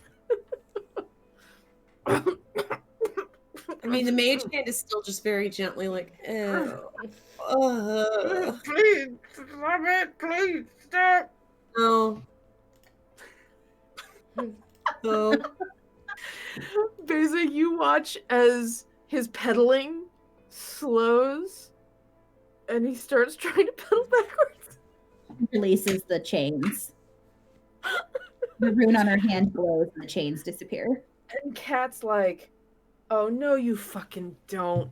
And she reaches out, and you hadn't noticed this because I forgot to mention it. I forgot to decide anything about this room. There are weapons all along the walls of this amphitheater. And as Kat is thrown against a wall, she reaches up and grabs an axe and is like, oh, fuck no. And then you watch as she barrels towards the gelatinous cube. She barrels towards it and goes and with a leap and tries to just come down, slicing into this gelatinous cube. And she does. As some of the cube kind of opens up like a bread slice. And you watch as she's just motherfucker. And she's stuck in the cube again because she rolled. Oh my god. Poor Cat is not having a good day. Do you want guide? I can do guidance again. Is that gonna help you? Are you okay up there? Totally. Yeah, totally. Fucking I'm gonna fucking strangle you. He's just like trying to pedal backward while she's attached. She do that before I release the chains? Because if she says that, Beza's not going to release the chains. No, she did that after. You had already released them and it started going backwards, and then her reaction was, oh no, you don't get to go away. And she tried to do that of her own volition. The goo wizard looks at Kat and it's like, no, I have you in my clutches, Katara Young. So have my vengeance. Hey, Holland, how far does the fire go? What do you mean? Light the horn on fire. Oh my god. Hold on. I cannot. I'm trying really hard to improv this fucker. Just give me a second. I'm just trying to figure it out. You watch as no, that's not what I want. Sure. You watch as Eustace. Actually, hold on. I did say that he's not able to cast verbal component spells right now, so let me double check and make sure if this is a verbal spell. Ah, it does. Yeah. So as he's talking, he's he's trying very hard to say things and having a little bit of trouble. So let me filter spells by not verbal components and see what he can actually cast at her. You watch as he reaches towards her with this sort of like hand motion, and you watch as almost a bolt sort of starts spinning inside the gelatinous cube, and it kind of forms a point, and you watch as it bursts from the cube itself and hits Cat in like the chest, as oh yeah, he hits. As she takes 3, 4, 5, 6, 7 points of acid damage, as some of her her sweatshirt kind of like in like a very tasteful V cut now. No, it's not nearly tasteful. And like part of her, it basically turns into a very 80s like off the shoulder, but like ripped up and melted. Let's be honest, melted. And there's just like sort of this like burn up her neck, and she's just like, and you watch as she gets very, very angry. In fact, she almost looks like she's about to rage, which I had forgotten that Cat was a barbarian this whole time. Harland, it's your turn. He's still pedaling backwards, and you watch as the gelatinous cube flopped forward, like the front of it's kind of like as it's slowly recoagulating together, and slowly like she's in between these two slices, and it's going very trash compactor, like as it's backing up. Awesome. Mm-hmm. So what Harlan would like to do is is the fire still on the outside of the gelatinous cube? It is. Thank you for reminding me. Yeah. Then what he will do is, since Cat just got hit and he, it wasn't. He's going to set the fire, and he like cut her in half. Evidently, he's going to is like, all right, fine, and like basically like concentrates on the flames, and like kind of like makes his arms go like real wavy, and channels that like pool of chaos that he knows is inside of him, and then casts control flames to move the flames towards that little funnel. Nice. So I mean, that's chaos normally gives me advantage on an attack roll, but control flames isn't really an attack. It's just you just move the fire. You just turned it we're gonna say it does a little more damage then. Oh fuck. Okay. Yeah. As you watch as all the flames sort of coalesce around the sides of this cube, and it's just sizzling like It's like those YouTube videos where they put a 10,000-degree ball of metal into mayonnaise.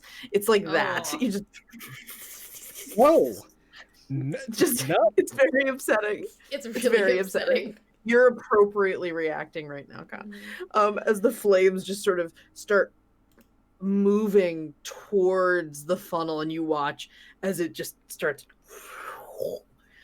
and you see what can only be described as like a in his face, this cloud of smoke, and like you watch you can't see his face anymore. There's just this weird blast cloud emulsified inside the cube, and he's just like,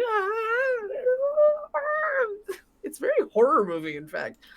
But this guy's a dipshit, so it's fine. And he stops pedaling, and he's like trying to get away from this, like all the smoke and then the fire that's clearly like you see like the cube sort of. I'm really upset by how easy it is for me to literally make the noise of that 10,000-degree ball in mayonnaise. It's really upsetting that I can do that. So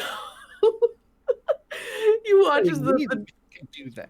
the cube is sort of like boiling from the inside now as this fire is spreading, and he stops pedaling, and you sort of see him starting to like basically try to swim his way out of the cube.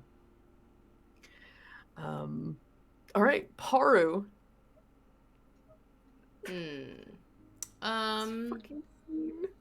So Paru uses her last wild shape to shift to a larger dinosaur to go to the hadrosaur, and then sits on him. Like sits on top of the cube to like push him. I am aware that it's on fire.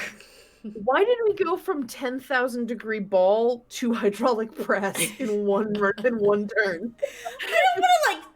I just kind of want to just like. Now it's in slow mo. Hurt him. I just want him to go. You just watch. I just watch as he's sort of slowly condensing. As this gelatinous cube goes from very like relatively firm to like sort of smushed on the sides. Cat is still very much inside. It's like fucking dinosaurs. I was just figuring like he could climb up me, or she could climb up me, pull herself out. Sure. Do you do anything to indicate that to her? Other like than I wave my tail like hello. Oh, like so you wave your tail near her, and like, she's like handhold. Oh, yeah, okay. And she grabs onto it. And I'll lift and my will tail try up to pull herself out next turn. Okay, Alia, it is your turn.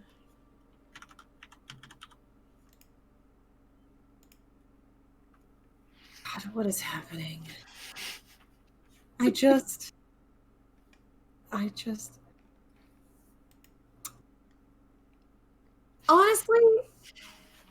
honestly, I think in this moment, it's so chaotic and it's so delightful to watch. I think it's pretty clear that we're not in mortal danger at this point. Yeah, it's pretty clear that, yes. I would say and I can't help but think of how much Blaine would enjoy all of this just entire shit show. It is fucking absurd, and you would absolutely be at the cool kids table just cracking jokes at like what a bunch of dumbasses. Oh. And then I remember that they're trying to murder me. And I become far less sentimental. I am going to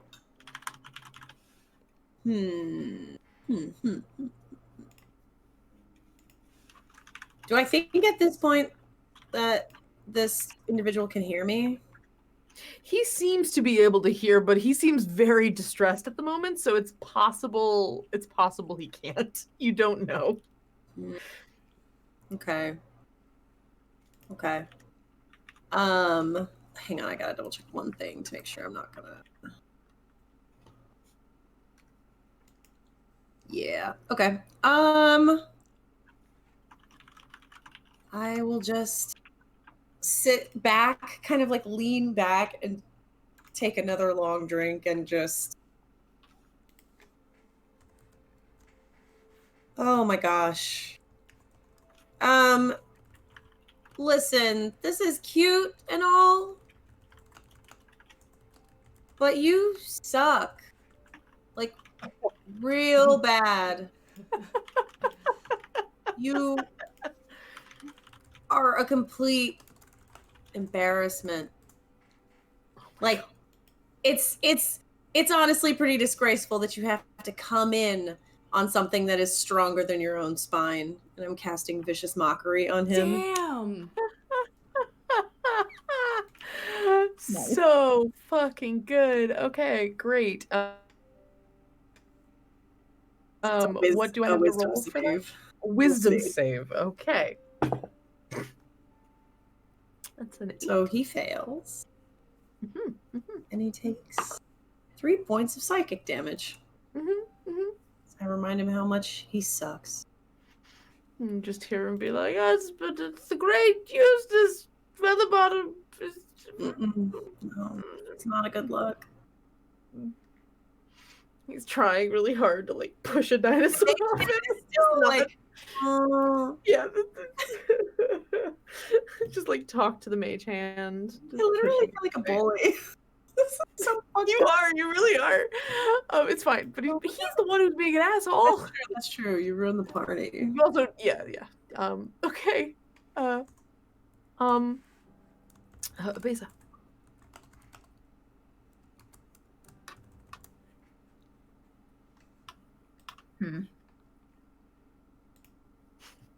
So Kat is pulling herself out of the gelatinous cube. Correct. She's currently hauling herself out. Okay. And Paru's basically sitting on top of Eustace. Correct.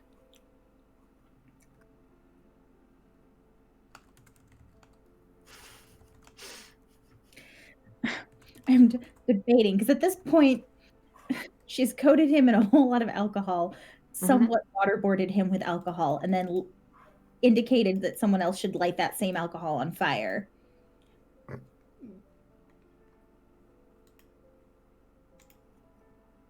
So what else you got?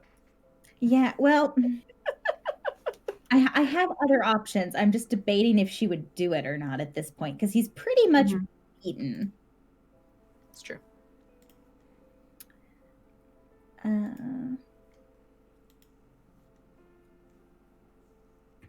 Yeah, I think I'm gonna hold my action Pass. Yeah. right now. She's just kind of standing there waiting, but if he does something to attack Paru, then she's going to step in. So I'm readying an action in case he attacks Paru. Okay. So if he attacks Paru, you're gonna do something. What are you gonna do? Attack? Mm-hmm. Okay. So, as you sort of like, let's see how this plays out. You watch as Cat is holding on to the tail and like starts pulling herself out. And then she looks into the cube where Eustace is, and she's like, and like a fucking Terminator, shoves her hand into the cube, and she's like, gross, gross, gross, gross, gross, gross, gross. And you watch as she gets a hold of Eustace and like slow-mo. As he gets dragged out by Cat, and she just pulls him right here, and you just watch as she's just snarling in his face like, Eustace.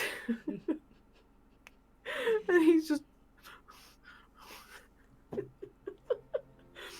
and then she holds on to the tail and just hauls them both sort of they are sort of in this little like fissure of the cube, so she's able to sort of like, they both collapse covered in blue jello that smells like Windex, and With no worse. bottom half. Could be worse. No bottom half. You just see Katori Youngtaker's hovering torso, which that's someone's kink.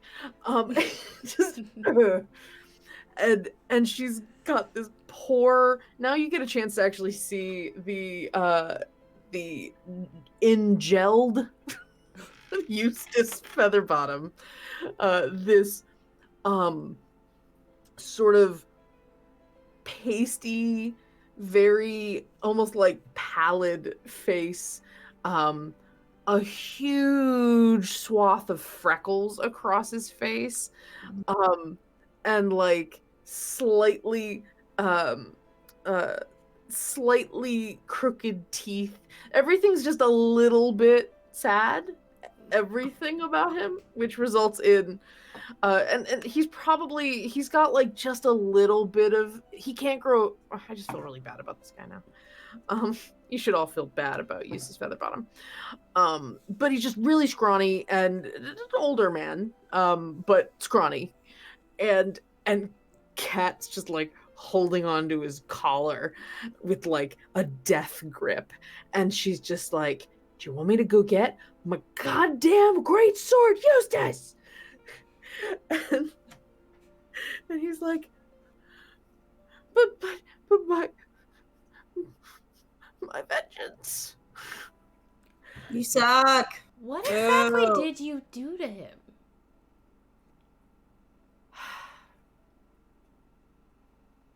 I stole his boyfriend. Well, that is worth vengeance. I must say. They got back together. Well, okay, well, all's well that ends well. Vengeance is a dish best served lukewarm. I mean, technically, we just served it to you hot since we lit you on fire. Eustace, you got back together and then he dumped you. This isn't my fault, and you need to leave me alone. This is the second house you've trashed. You need to go home. You cut her in half. I mean, isn't that enough? What are you... I mean, have you considered it might be because you suck? God, Oh yeah, give me an intimidation check. Too many negs have happened for you not to intimidate. Oh my god. That is a intimidation. That's a 15. Everyone is just berating this pathetic man as he's just like, all right, fine. And you watch as they like sort of this little like slap fight happens. Oh god. And she's like, God, fine. Ugh. Just and you realize I like couldn't say anything because I'm a dinosaur right now. Sorry. Yeah, exactly. And you just see him go, ah. Yeah, my friend will sit on you next time. So go home. And Eustace is like, do you have... And Kat watches him. You perhaps have seen the last of... Sort of... But then he looks at the cube and he's like, can I... May I have... No, you can't. No, you gotta go. You can't have it back. Fair and square. See ya. He's got this like charred hair and like Mage hand, I haven't dropped it. It's still just kind of like okay. And he just sort of stumbles out of the rubble out into the street. And you watch as several Modrons like swarm. Whoops. Yes. That's what I was waiting for too. I was like, man, we've broken curfew. Good. Excuse me, you have broken curfew. Excuse me, you have broken curfew. You must... like a bunch of 2319. The yeah, worst. 2319. Absolutely 2319. As he's just sort of like shuffling. We're the absolute worst. And you're all sitting there.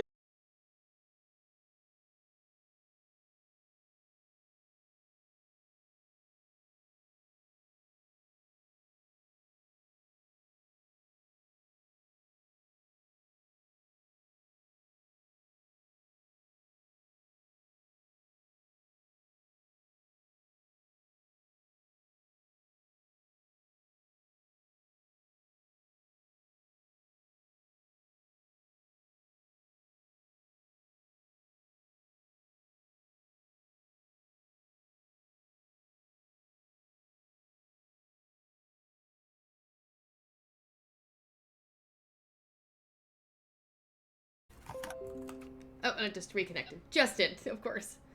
Okay, I'll be right back. No problem.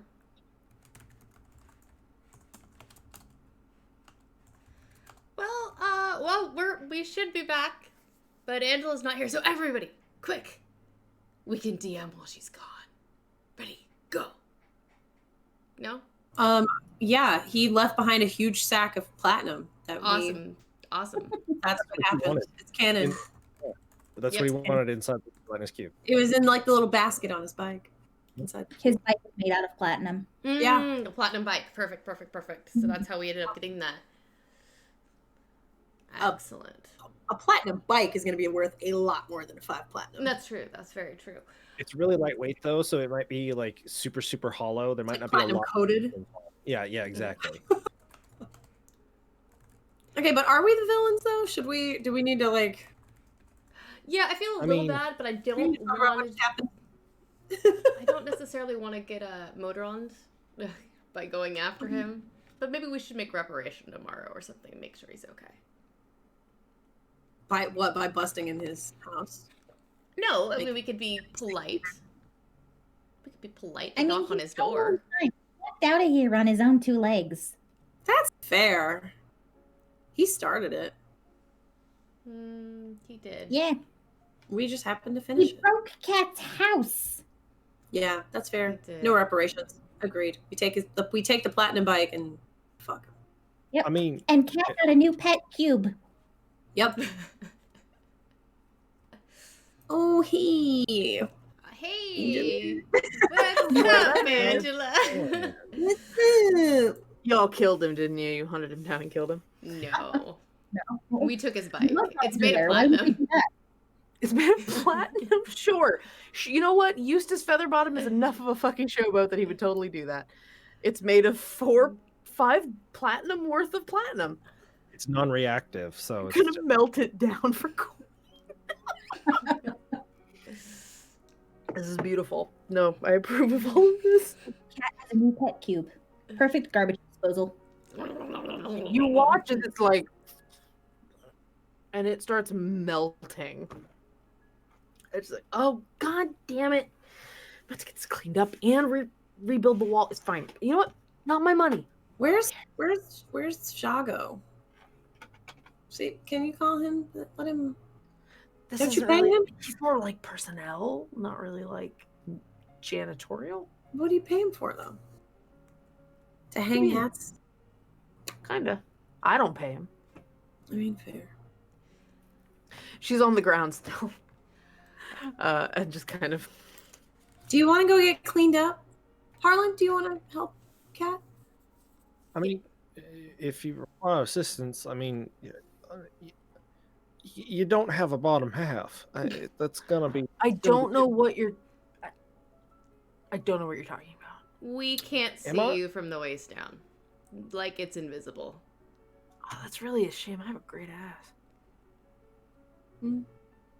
You're lost. Not the point. So Harlan, do you go to help Cat? Yeah, just. So you start sloshing through this melting gelatinous cube. It's more of a gelatinous puddle at this point.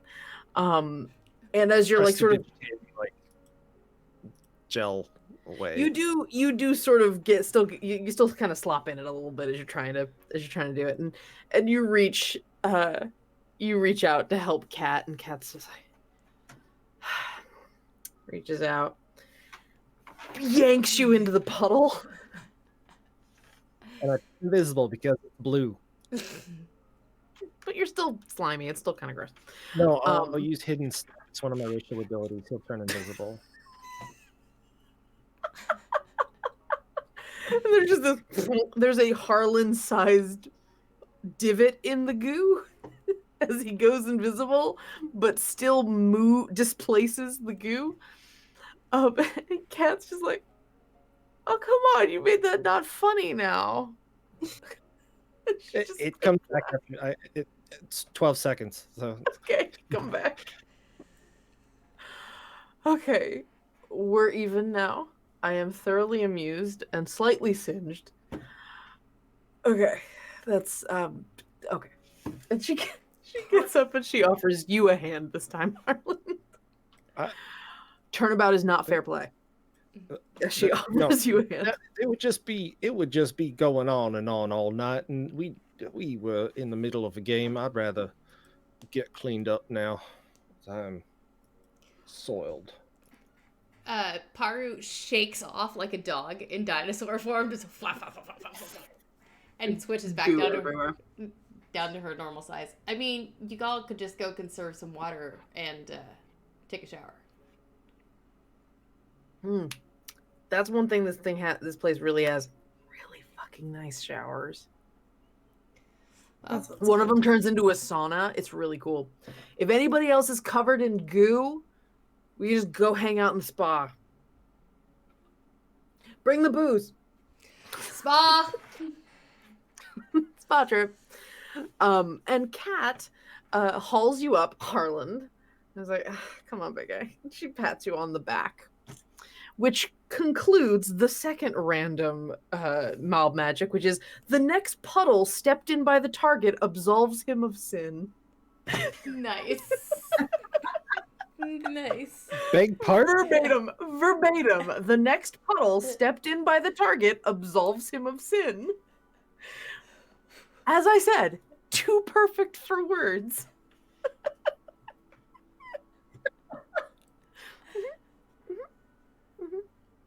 Now, is it sin that's about to occur, or is it sin that... I took it as immediately, you have been forgiven by Kat. That is what I'm saying.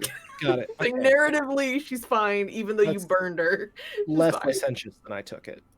Yes. Yeah, this is not future tense absolved of sin. It is retroactively absolved of sins. On the same page. That's it. We're good. So you all head up the stairs.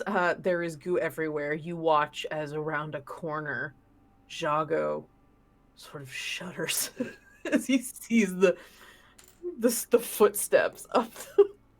You all watch as Kat and Rafida and Tish and Bog all walk up the stairs, floating torsos, as you do see their footprints, or at least Kat's footprints.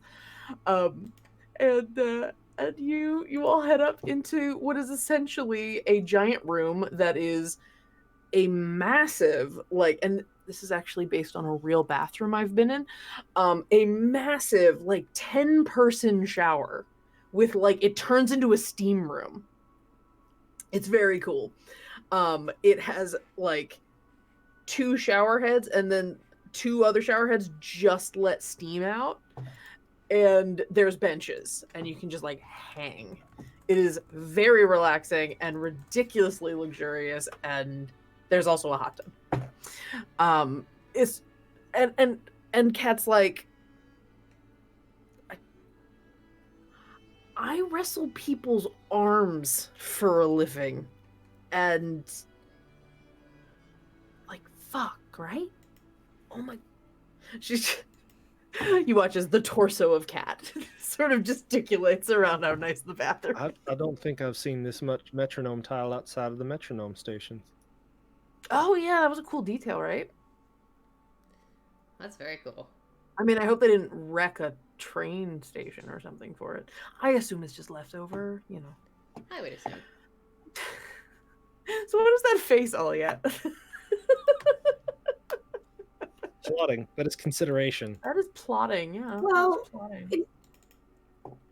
No, I just okay. So Aliette usually can't turn down an opportunity to show off this rockin' bod. Given the events that occurred less than 2 hours ago, feels conflicted. And is just kind of hanging back, not being very showy about it, but it's just kind of like, oh shit. So, we'll skip. We'll fast forward a little bit, so for everyone's sake. So, I mean, honestly, what probably happens is y'all hang out, you drink in the hot tub, you chill, you joke around. Hot tub becomes steam room. Like my image is Raffida fully engulfed in a white towel with a giant wrap on her head. I don't know why that image makes me very happy. The absolute perfect picture of Paru. I know exactly for what which I cannot find it. I'm so frustrated. But you know what I'm thinking of. Japanese Tish apparently gets with the towels all over. Wait, what did you say? Go ahead. Like Japanese onsen, the hot water springs. Yeah. Spring situation, you know, in anime where they're always wearing the towels wrapped around themselves and going in the water. Tish apparently, when humidity strikes, gets a perm. Tish is a little on the curly side right now. And yeah, you'll just like hang out. They seem like a pretty cool crew. There's a slight entourage vibe to them, but like in a good way. They hang out. And eventually Kat tells you the whole sordid story with the with Eustace and the boyfriend. Like, seriously, I don't know how he got this guy. He was like really smart. I mean, he does have a platinum bike, so we could make assumptions about the arrangement they had, probably. He was a jelly daddy. A jelly daddy. No. Or a sugar daddy. Sometimes you need that I jelly. I immediately regret that sentence, but you know, I mean, y'all can keep that bike. You know, like fair is fair. I don't need it. Melt it down for coin. Like seriously, go spend it around, and tell everybody where you got the money. Oh man! And so y'all hang out for hours. I mean, you can't go anywhere. It's fucking curfew. You do see, though, that this room also has a balcony out the back. And if any of you wander over to the balcony, you see that this building is like there's a ravine on the other side, underground. It's very Minecraft. And so there's this like crevasse down there, and there's a river, and a bunch of the houses have balconies facing out. It's like they're waterfront property, technically. But that's like hundreds of feet down to get to the river. It's pretty cool though. And you see some bioluminescence in the water. And Kat mentions that there's like eels and jellyfish down there. Ooh. Yeah, it's pretty cool. So yeah, you guys spend a relatively relaxing afternoon or evening at Kat's, and there are enough bedrooms for everybody to have a room. And yeah, so she basically walks y'all, like you get a chance to get your clothes cleaned and stuff, and there are robes, so like it's like hotel style. If you really didn't want to change back into your regular clothes, they all say K. No, they don't. No, they don't say KY. They do. Okay. Nope, they're all Does monitors. she have like a stage name? She said the house was sponsored. You have a stage name, like a wrestler name. You can't tell me that she has a in a sponsored house. I hate this. Okay, anyway. What happened that all of a sudden tonight we went from like wholesome sort of fairy tale story to like this was just nonsense. Debaucherous So happy. nonsense. Shenanigoons is back, everybody. All right, so monogrammed bathrobes. Yeah. Monochrome KY bathrobes from the Jelly Daddy. Yep. Yeah. Anyway. Wow. Okay. All right. Anyway, so Kat shows you guys to a whole goddamn wing. It's like you go in through the door in the hallway, and it is like a it's like a nice common living room set. This is almost like a suite. It's like a guest suite, of which there is this beautiful lounging area with lots of pillows and like couches and stuff. And then there's different bedrooms in that suite. And she's basically like, y'all can have a full run of the suite. There's some food, more drinks if you're really feeling like it. But I'm like, I don't know about you guys, but I'm good. Like hot steam plus booze plus hot tub. I am guttered. And so she's just like, yeah, you guys could enjoy. This was really fun. I'm really glad you guys came over. This was a blast. Thank you for having us. Of course. Definitely a lot of fun tonight. Yeah, I mean, you know, despite or maybe because of Eustace, I don't know. That was weird. I apologize for that. I'd say it doesn't happen often, but yeah. No more weird than the rest of our day or life. Good. Yeah. It never gets boring. What'd you say, Harlan? It never gets boring. That's true. You gotta enjoy a life of adventure. That is 100% true. All right, well, y'all have a lovely evening. If you need anything, there's like a rope you pull, and Jago will glare at you from the door, but do what you ask. Within reason. Duly noted. Flop down on the couch. It's very comfortable. Ugh. It's clearly like feathers or something. The life I deserve. What have we been doing? Just gotta get into arm wrestling. Competitive arm wrestling. God. Well, I'm gonna call it a night. Good luck, Harlan. Yeah. And Kat's like, and if you need me, I will be downstairs. So, good night, new friends. Sleep tight. Don't let the dickhead goo wizards bite. She's got a wine bottle in her hand. Love it. Cat closes the door, and y'all are hanging out in the suite. I need a glass of water. Okay. Yeah. Anybody want that? There's these little citrus fruits over here as well that we could drop in them, and there's ice cubes with raspberries frozen in them. That's interesting. That's very good. That's what she hired Jago for. Fair. Just imagine this big this like individual Like, raspberries. Half froze the water first, then put the raspberries in, and then froze the rest. Yes, absolutely. It froze it slowly, so the ice cubes are crystal clear. One must suspend the raspberries in the center, otherwise, what are you doing with your life? Oh my god, we all need a Jago. Did you train you? Do you have a card? Like, oh. More of you.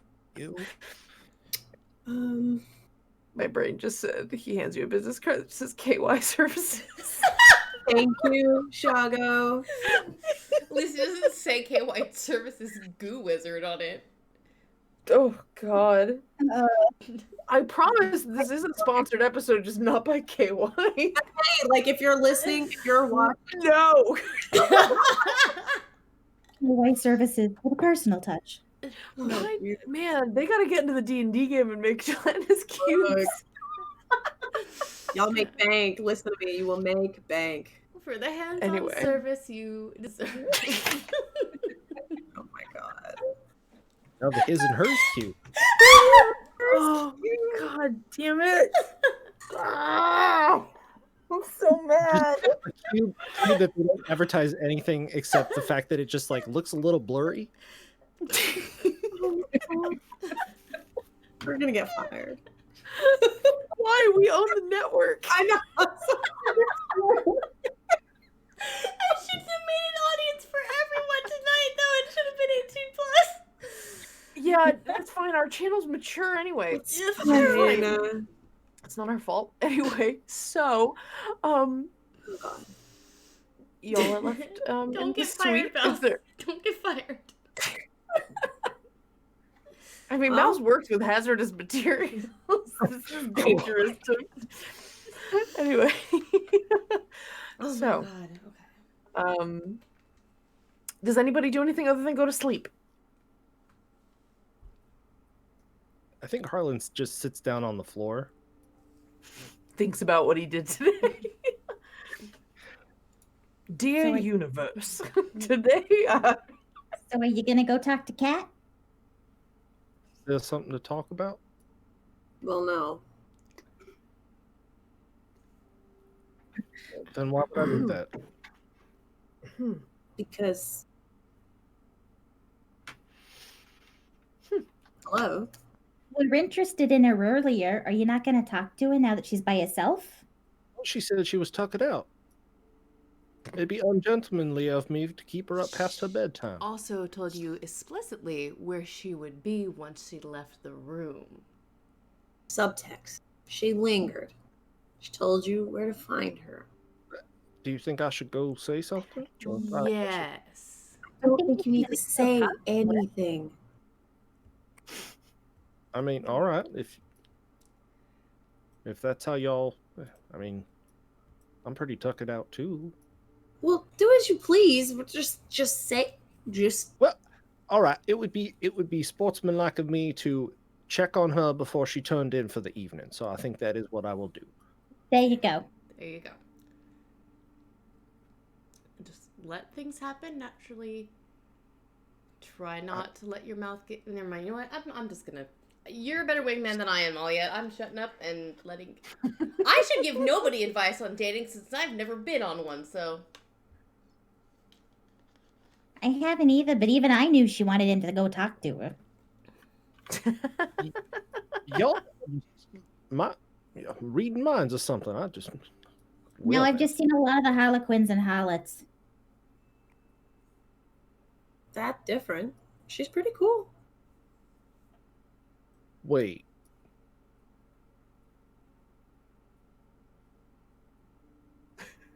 What? Harlan goes downstairs. I gotta check on something. Oh, Harland. After he leaves the room, Beza waits like 10 seconds so that he's probably not right back at the door, and then locks it. Beza with the hard the tough love wingman. It's all right. If he can't get back in, it gives him another reason to talk to her, right? Hey. Let him in eventually. So, oh yeah. I mean, I know we did just kind of shoo him out of the room to go talk to Kat, but I probably should have checked. Are you okay with him going to talk to? I mean, you both said you didn't hate it, so now I'm just stirring the pot. They both thought they didn't hate it. I Yeah, don't think I'm they sorry, actually I'm sorry. explicitly said it. Then I I would was not like- have asked. Then I would not have asked that. Sorry. Depending on how high your passive insight is, you might have picked up on that because it was a very obvious like struggle, but I didn't say anything about it. But Then I will have I- kept my mouth shut. There was still a kiss that might be worth Yeah. bringing up.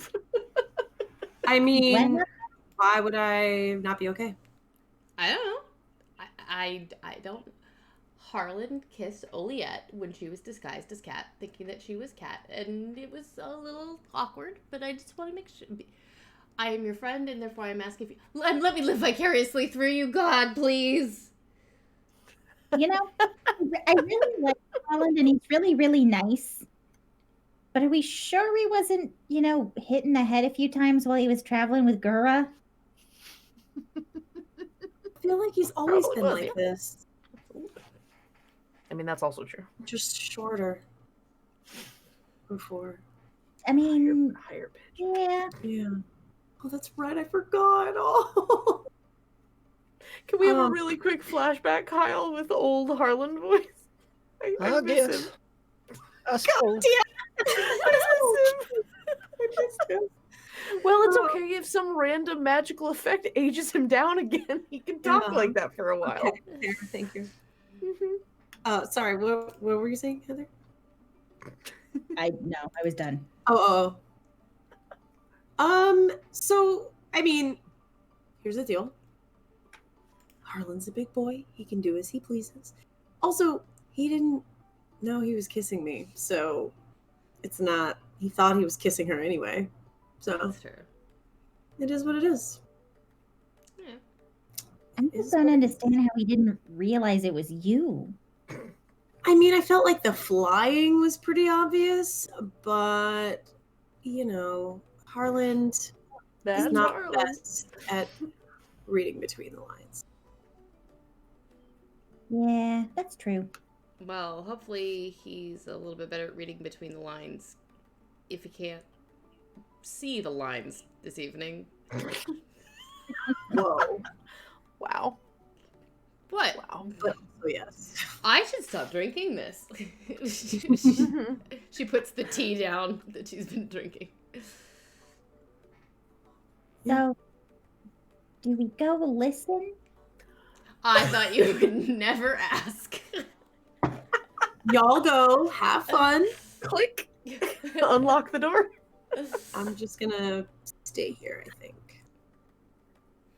I was mostly kidding. I mean, we actually could, I guess, but I was mostly kidding. Mm-hmm. Mm-hmm. Do you go? Yeah, you go. Mouse. Okay. I think I'll let Paru handle this one. I'm not sneaky enough. Although I do kind of blend in with the decor. Just stand there as a statue. Yeah, Are you just with a... the Chinook? Why is there suddenly a figure in the fountain? Get that fire bottle, chug it.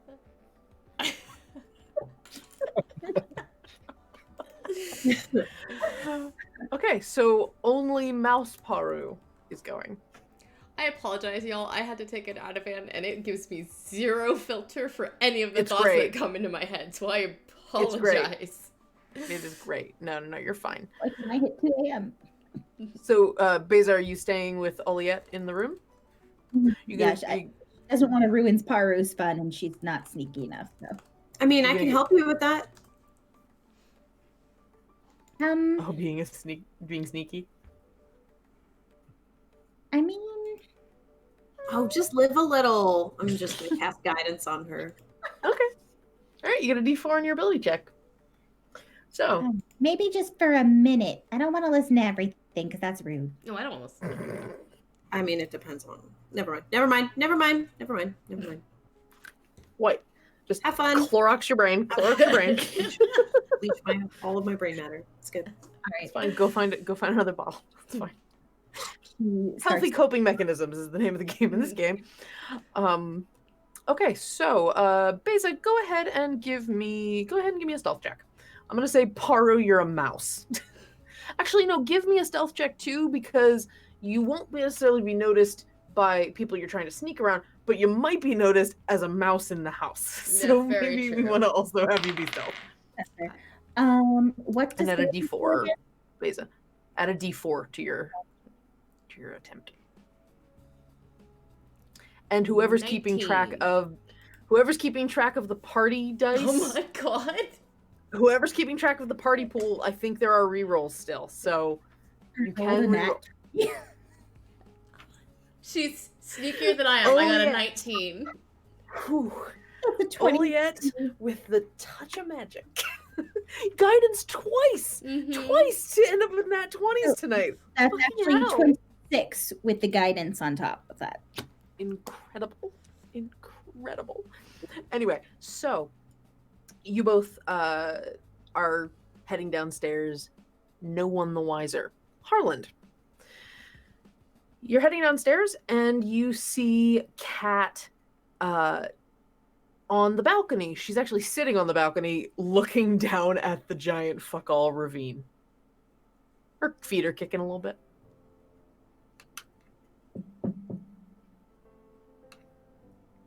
Is it all right if I join you? Yeah, come on over. and he'll Scoots a little over. It's a giant balcony. There was no reason for her to scoot. just read the room. Like she's looking down the ravine, so I think he's going to like follow suit, like with the Sure, you're just gonna lean over, or you can try to sit. leaning over. Okay. Sure. You look down and you see it's almost pitch dark down the ravine, except the bioluminescence coming out of the river going down. So it's almost like reverse stars. Ooh. It's pretty cool. Or actually better yet, a reverse aurora borealis. That's probably better because it's like movement. There's lots of like there's like a school of fish and then the jellyfish are moving and stuff. It's actually very Stardew Valley. Yes. Good pull. Thank you. So that was an interesting experience. Oh, she's kicking her feet. You can see her bottom half. Oh, okay. It's faded. Whew. Yeah, I mean, it happens. You get into enough scuffles, you get into enough trouble, you're bound to attract the wrong kind of attention, and you occasionally get a wannabe nemesis. Every so often. I've got maybe like 4 of them. Well, 3 now. Thank you, by the way. You're welcome. Do you think he's not coming back? I'll double up on the restraining orders. Just to cover my bases. Oh, the first seemed to have worked. The what? The first one seemed to have worked.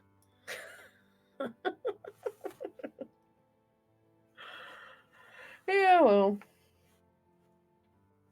God, that guy wasn't even that cute. He was not worth this trouble. Did you intentionally steal that man's significant other? I didn't realize they were dating. Like, you saw him, right? Like, I mean, okay, I shouldn't judge. No judgment on physical appearance. He's just a dickhead. Like, my prejudice purely based on personality. He did seem to have some questionable motivations and. Oh, you mean blaming me for him getting his ass dumped? Yeah. And then, trespassing on your property. Just barreling through those walls. Yeah. I mean, yeah, you bust into my place. You're going to get your ass kicked. One way or another. But, Right. Glad y'all were there. It would have taken me a few more minutes if you hadn't been there. Precious minutes that we daren't waste. Mm-hmm. Don't know how long we have. She looks at you. It's like, I mean, nobody does. There's some wizards out there that know, but I certainly don't. Does that line work? Seize the day while you can. What? That's not a line. That's how I genuinely feel. Oh. On that Sorry. topic, I did want to talk to you about that, about feelings. Oh, I was gonna say pickup lines. Those two. I mean, I could always stand to brush up and learn a few. Uh-huh. And she turns a little bit towards you and like hikes one of her feet up on the railing. Talk away. So yesterday, I was under the impression for quite most of the day that you had changed your mind about attending Paru's family with us, and that you were actually present and accounted for. I was shocked, and I was even more shocked when you began to fly above the mushroom fields and cast all manner of spells that I thought was rather not in line with. Harlan, do me a favor. Yeah. Exhale for me.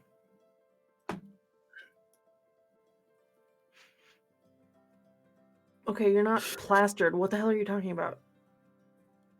So all yet was you.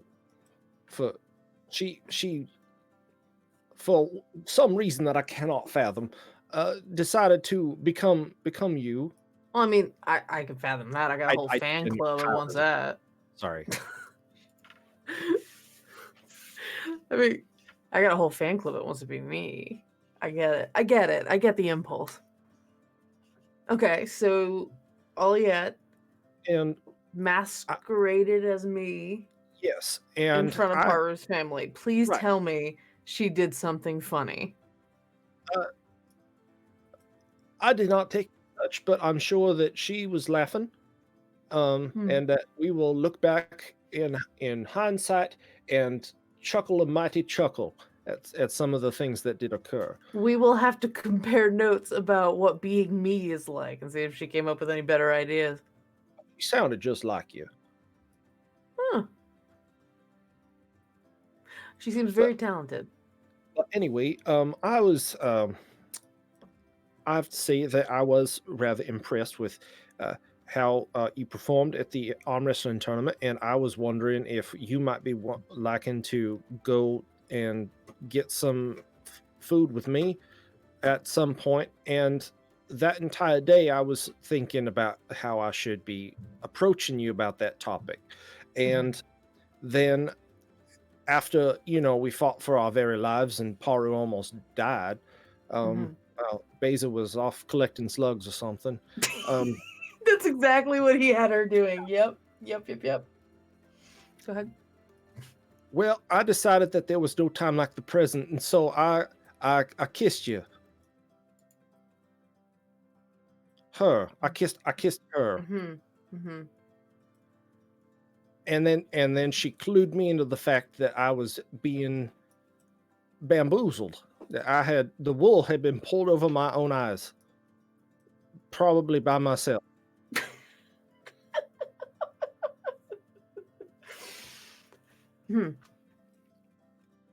And now I am not sure how I feel. That's a shame. Well,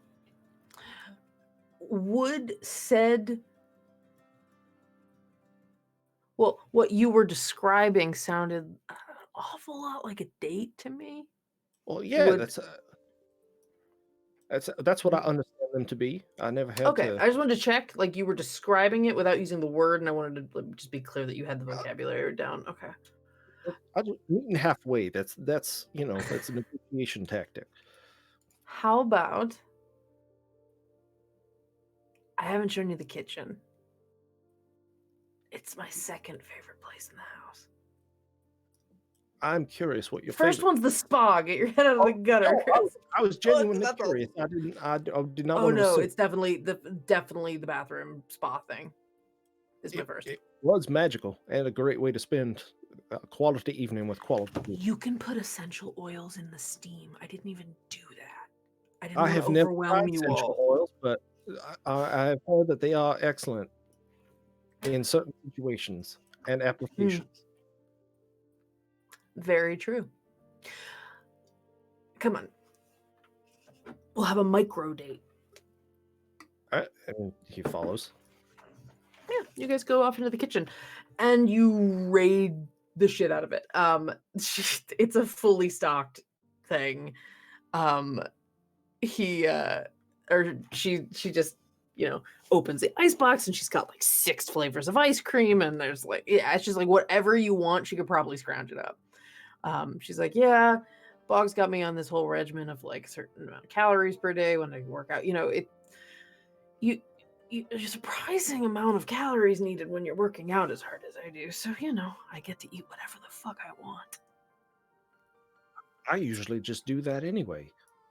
Good life choices. Sometimes it depends on what is being prepared.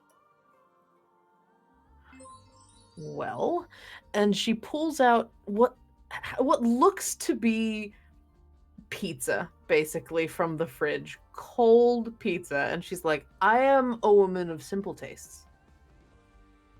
I have had this for 2 days. I like to think it gets better with age. What's on the pizza? Because Kyle's curious. I mean, there's the obvious answer. Mushrooms. Like four, you know how like you have 4 cheese pizza? This is like 4 mushroom pizza. It's a variety on top. It's just an umami bomb of a pizza. Hell yes. Yeah, there's like mushroom sausage and mushroom and other mushroom. And the sauce is probably mushroom. Yeah, so there's a lot of that. There's like chicken of the sea. There's like big, like it's basically like seitan, like that kind of stuff. Yeah, it's pretty fucking solid. Huge pieces too, like New York, like the pizza slice is the size of the pizza in most places, kind of thing. You have to like fold it 3 times to be able to eat it. But yeah, she just like busts that out and she's like, yeah, you know, they always wanted me to go out and like fancy dinners and rub elbows with people. And it's like, I just want cold pizza. I have never understood that phrase, rubbing elbows. I think because you're all really close together. And that would be a mildly cramped party then. It just wouldn't feel Yeah, like... but there's a lot of people you gotta talk to. But then how can you spend any amount of quality time with them? No, we are spending quality You time. don't. Rubbing Yeah. elbows means you're like chit-chatting. Oh, then we are rubbing elbows. Okay. Yeah. You have lots of deep conversation like that over the course of the evening. After they go to the kitchen, I feel like Beza goes back upstairs. Does Paru? There's a mouse in the there's a mouse in the kitchen. Okay, gotcha. Hiding behind the Coke bottle. That zoom in. So it's true. I So figure out how Kat, to ask Harlan's sister out at some point.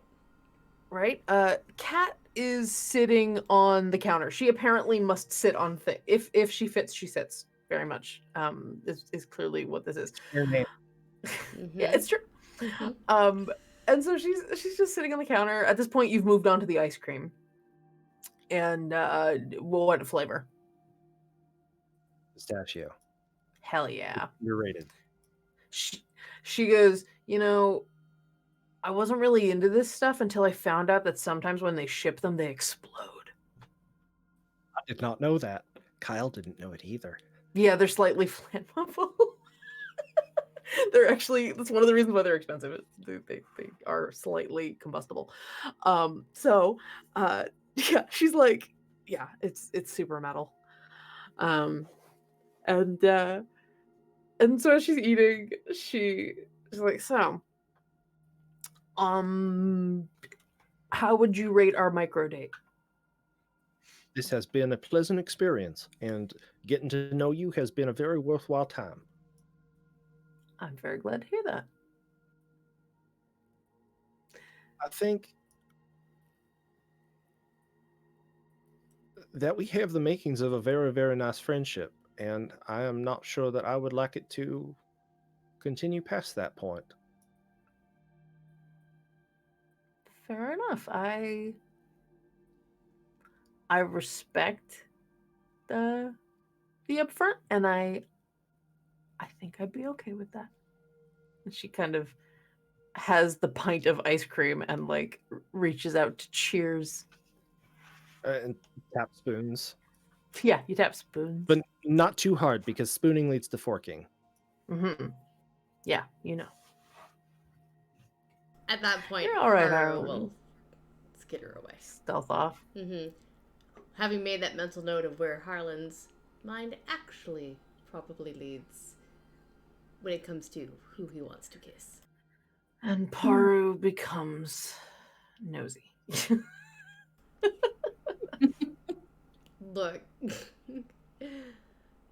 It's a better quality for a druid to have, honestly. She's very You guys, nosy. why? Yes, that is. No, I didn't see you later playing with your later in Paru's room with mushrooms. No kiss. nose. And as you wander off, Cat walks you back to your room, Harlan. Very, very old-fashioned. Asa left the door unlocked this time because Yeah. it's still out there. Oh, yeah. And and she's like, actually,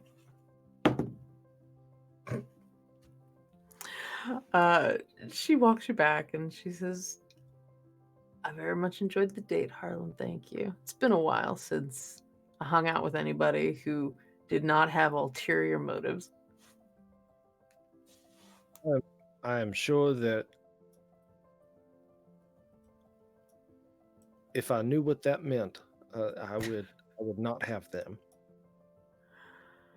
Oh, and I really like them cute and stupid too. That's a shame. She gives you a kiss on the cheek. Good night, Harlan. Have an excellent night, Miss Cat. Pats you on the chest and then wanders away. At some point when I get back into the room, when Beza's not paying attention, I go over to Olia and goes, He just wants to be friends. It's all good. And then she goes over to her bed and like pretends to go to sleep. Passive insight of 15. Don't you dare tell me I didn't notice. Hey, no, you did. You did notice. And Oliet, you are left with your thoughts. So up until that point, Oliet had been sitting with the book on her lap. Yeah, let's rewind a little bit what Oliet was doing. But can't bring herself to write anything. I don't know what to say anymore. Mm-hmm. I think she is. I think for the first time she's acknowledging, at least internally, that she's out of her depth emotionally and like, it's one thing to talk about being heroes and say you're going to be knights, but then when you're out and you have, you don't have the support of the queen that has protected you for your entire life and you watched your friend almost die and it might be your fault. It's a lot. It's like heavy. I think she's kind of like just trying to come to terms with having feelings at all. And also these incredibly enormous ones that she's not at all accustomed to having to deal with. Yeah.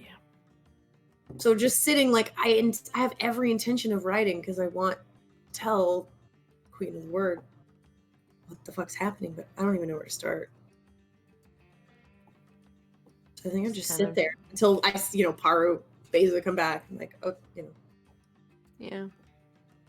And you have a cat has the mask taken up to your room. And attached to it, affixed to it, is a piece of paper that has a couple of blacksmiths listed. Basically says, drop my name, they'll treat you right. So you do have a couple of options for the next day if you want to go try to get this turned into... Yeah, I mean, you have 5 platinum. You can definitely afford to get this thing turned into a shield. So yeah. And yeah, so you've got the shield there and there's the parchment attached, but there's still the illustrations on the back and the words scratched out and sort of off. I mean, if I'm alone and it's quiet, can I look over this shield one more time before they start hacking it to pieces tomorrow to see if there's anything I missed? Was this, like, is this really Villain? Is this Villain but under duress? Like, what it's like there's pieces, but she can't. Yeah. Go ahead and give me a perception check. See if you see anything. Okay.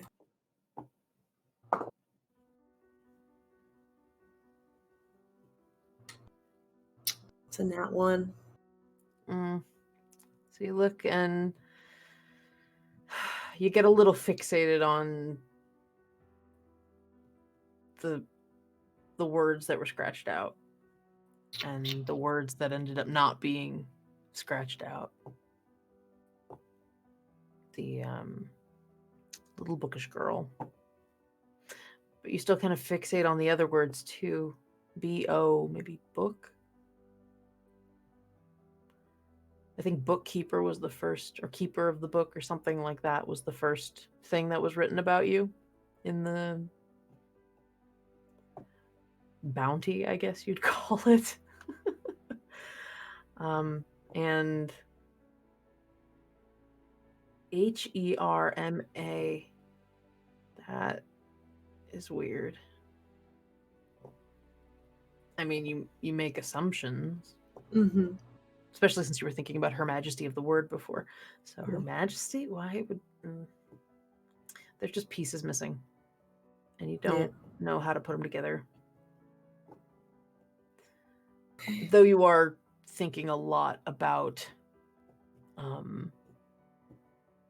like you'd said, the idea of like all the different possibilities of what's going on. Yeah. Yeah, you don't have anything to work with there. Okay. At least yet. You know? You could... Maybe it's dark. Maybe you could try again another time. Maybe you're drunk. Maybe you need to sober up before you try to do this again. Or maybe you only tried it because you were drunk. If I think I have like non-magical parchment in my bag. I will probably roughly and unimpressively attempt to at least copy some of that down before it gets all cut up tomorrow, so that I at least have a record of it. Yeah, but you have the first page. Yeah. So yeah, you sketch, or you write down as much as you can.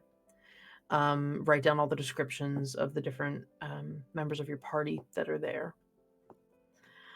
And then Paru and Beza come back.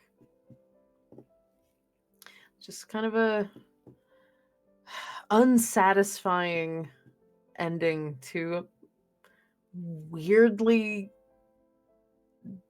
distracting evening. At least until that one moment during the fight, you weren't thinking about Villain. That's kind of nice to have your mind off him. But we'll see what tomorrow brings. Hey, and then in a moment when Paru comes back and everybody, I mean, eventually Harland comes back too, but there's this little moment in your head of like, right, Sweater Daddy. And tomorrow, the Sweater Daddy. Silver lining, right? God, you really flustered him. There's some little like, this little bit of pride. Yeah, I was thinking, like, the thing is, it's so old hat. It's so easy, you know? It's like, almost not fun anymore when they just cave like that. Mm-hmm.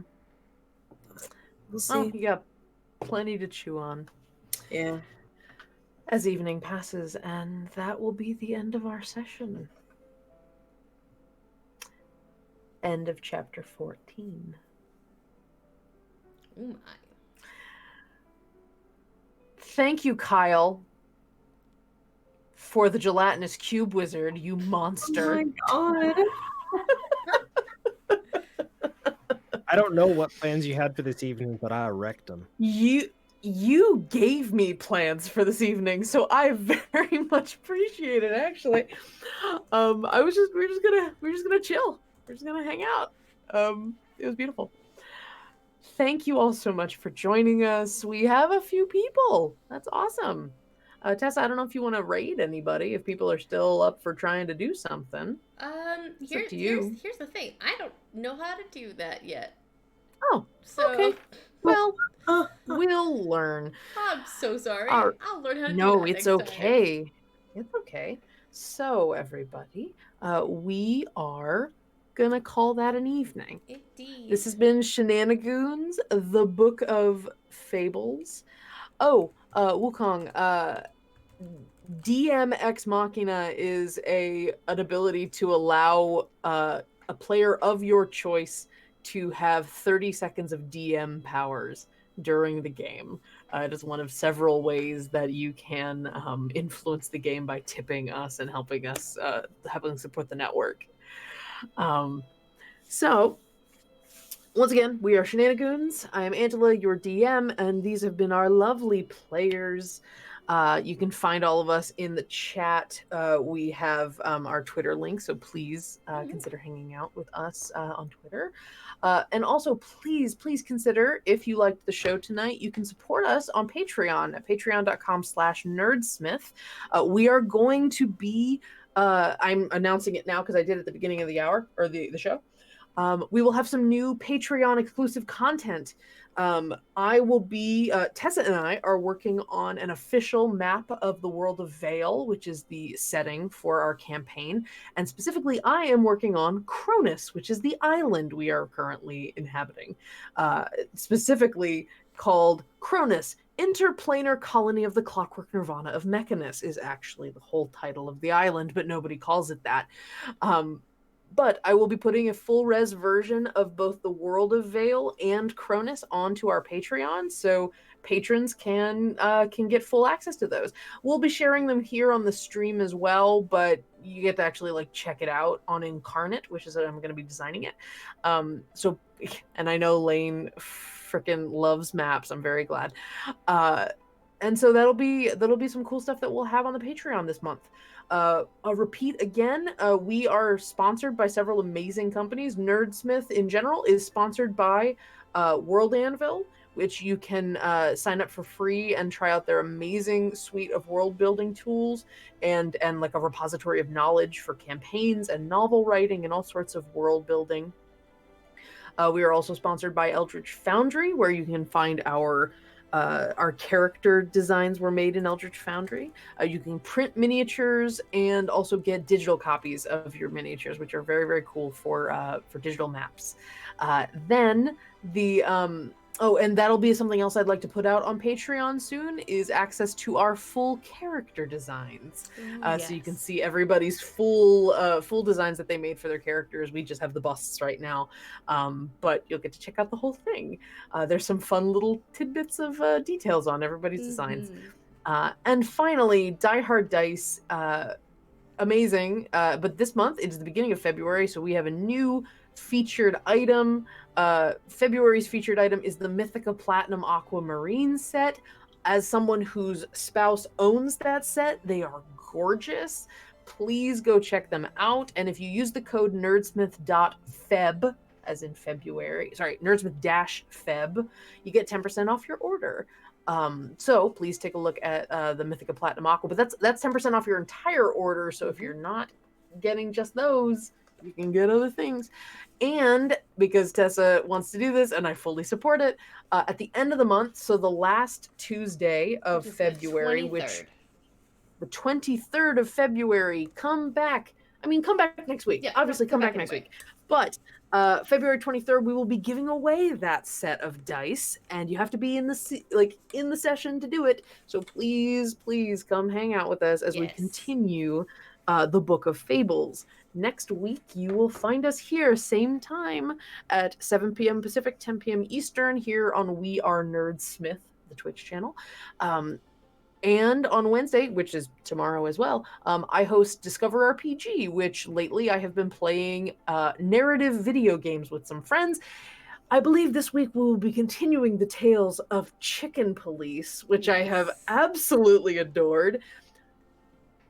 Film noir, black and white, photorealistic animals in film noir, anthropomorphic, I love it, detective story. It is actually very well written and hard boiled. I saw what they did there. But until they go, clock off, I just lose it. That's amazing. But me and some of my friends from my private D&D game will be voicing the characters. If any of you guys want to come hang out, you're more than welcome to. We turn off the voices, though there is a full voice cast for Chicken Police. We do the voices because it's way more fun. And we will be here 6 p.m. Pacific, 9 p.m. Eastern for about an hour here on Discover RPG. And then we're back here on Tuesday. So please come hang out with us. Follow us here on Twitch or on Twitter, and you get a heads up when we go live with our shows. Absolutely. Also, come hang out with us on Discord. We have a great community. We're really, really proud of it. And you find out when all of our stuff is happening with our shows and our creators' shows and our sponsors. We have a lot of sort of news that you can get from there and a really cool group of people that you can hang out with and become friends with. Anyway, that's all I got for you tonight. As always, players, you're amazing. This was fucking ridiculous. And I loved every goddamn second of it. And thank you all in the audience for joining us tonight and spending your evening with us. It really means so much that not only are you supporting us, which is crazy, we had some really amazing support tonight, but you also just want to hang out. Have a wonderful rest of your week. Be safe, make good choices, and we'll see you here next week. But please do me a favor, and please, please, please be good to each other. We'll see you next week for Chapter 15. To be continued. Ooh.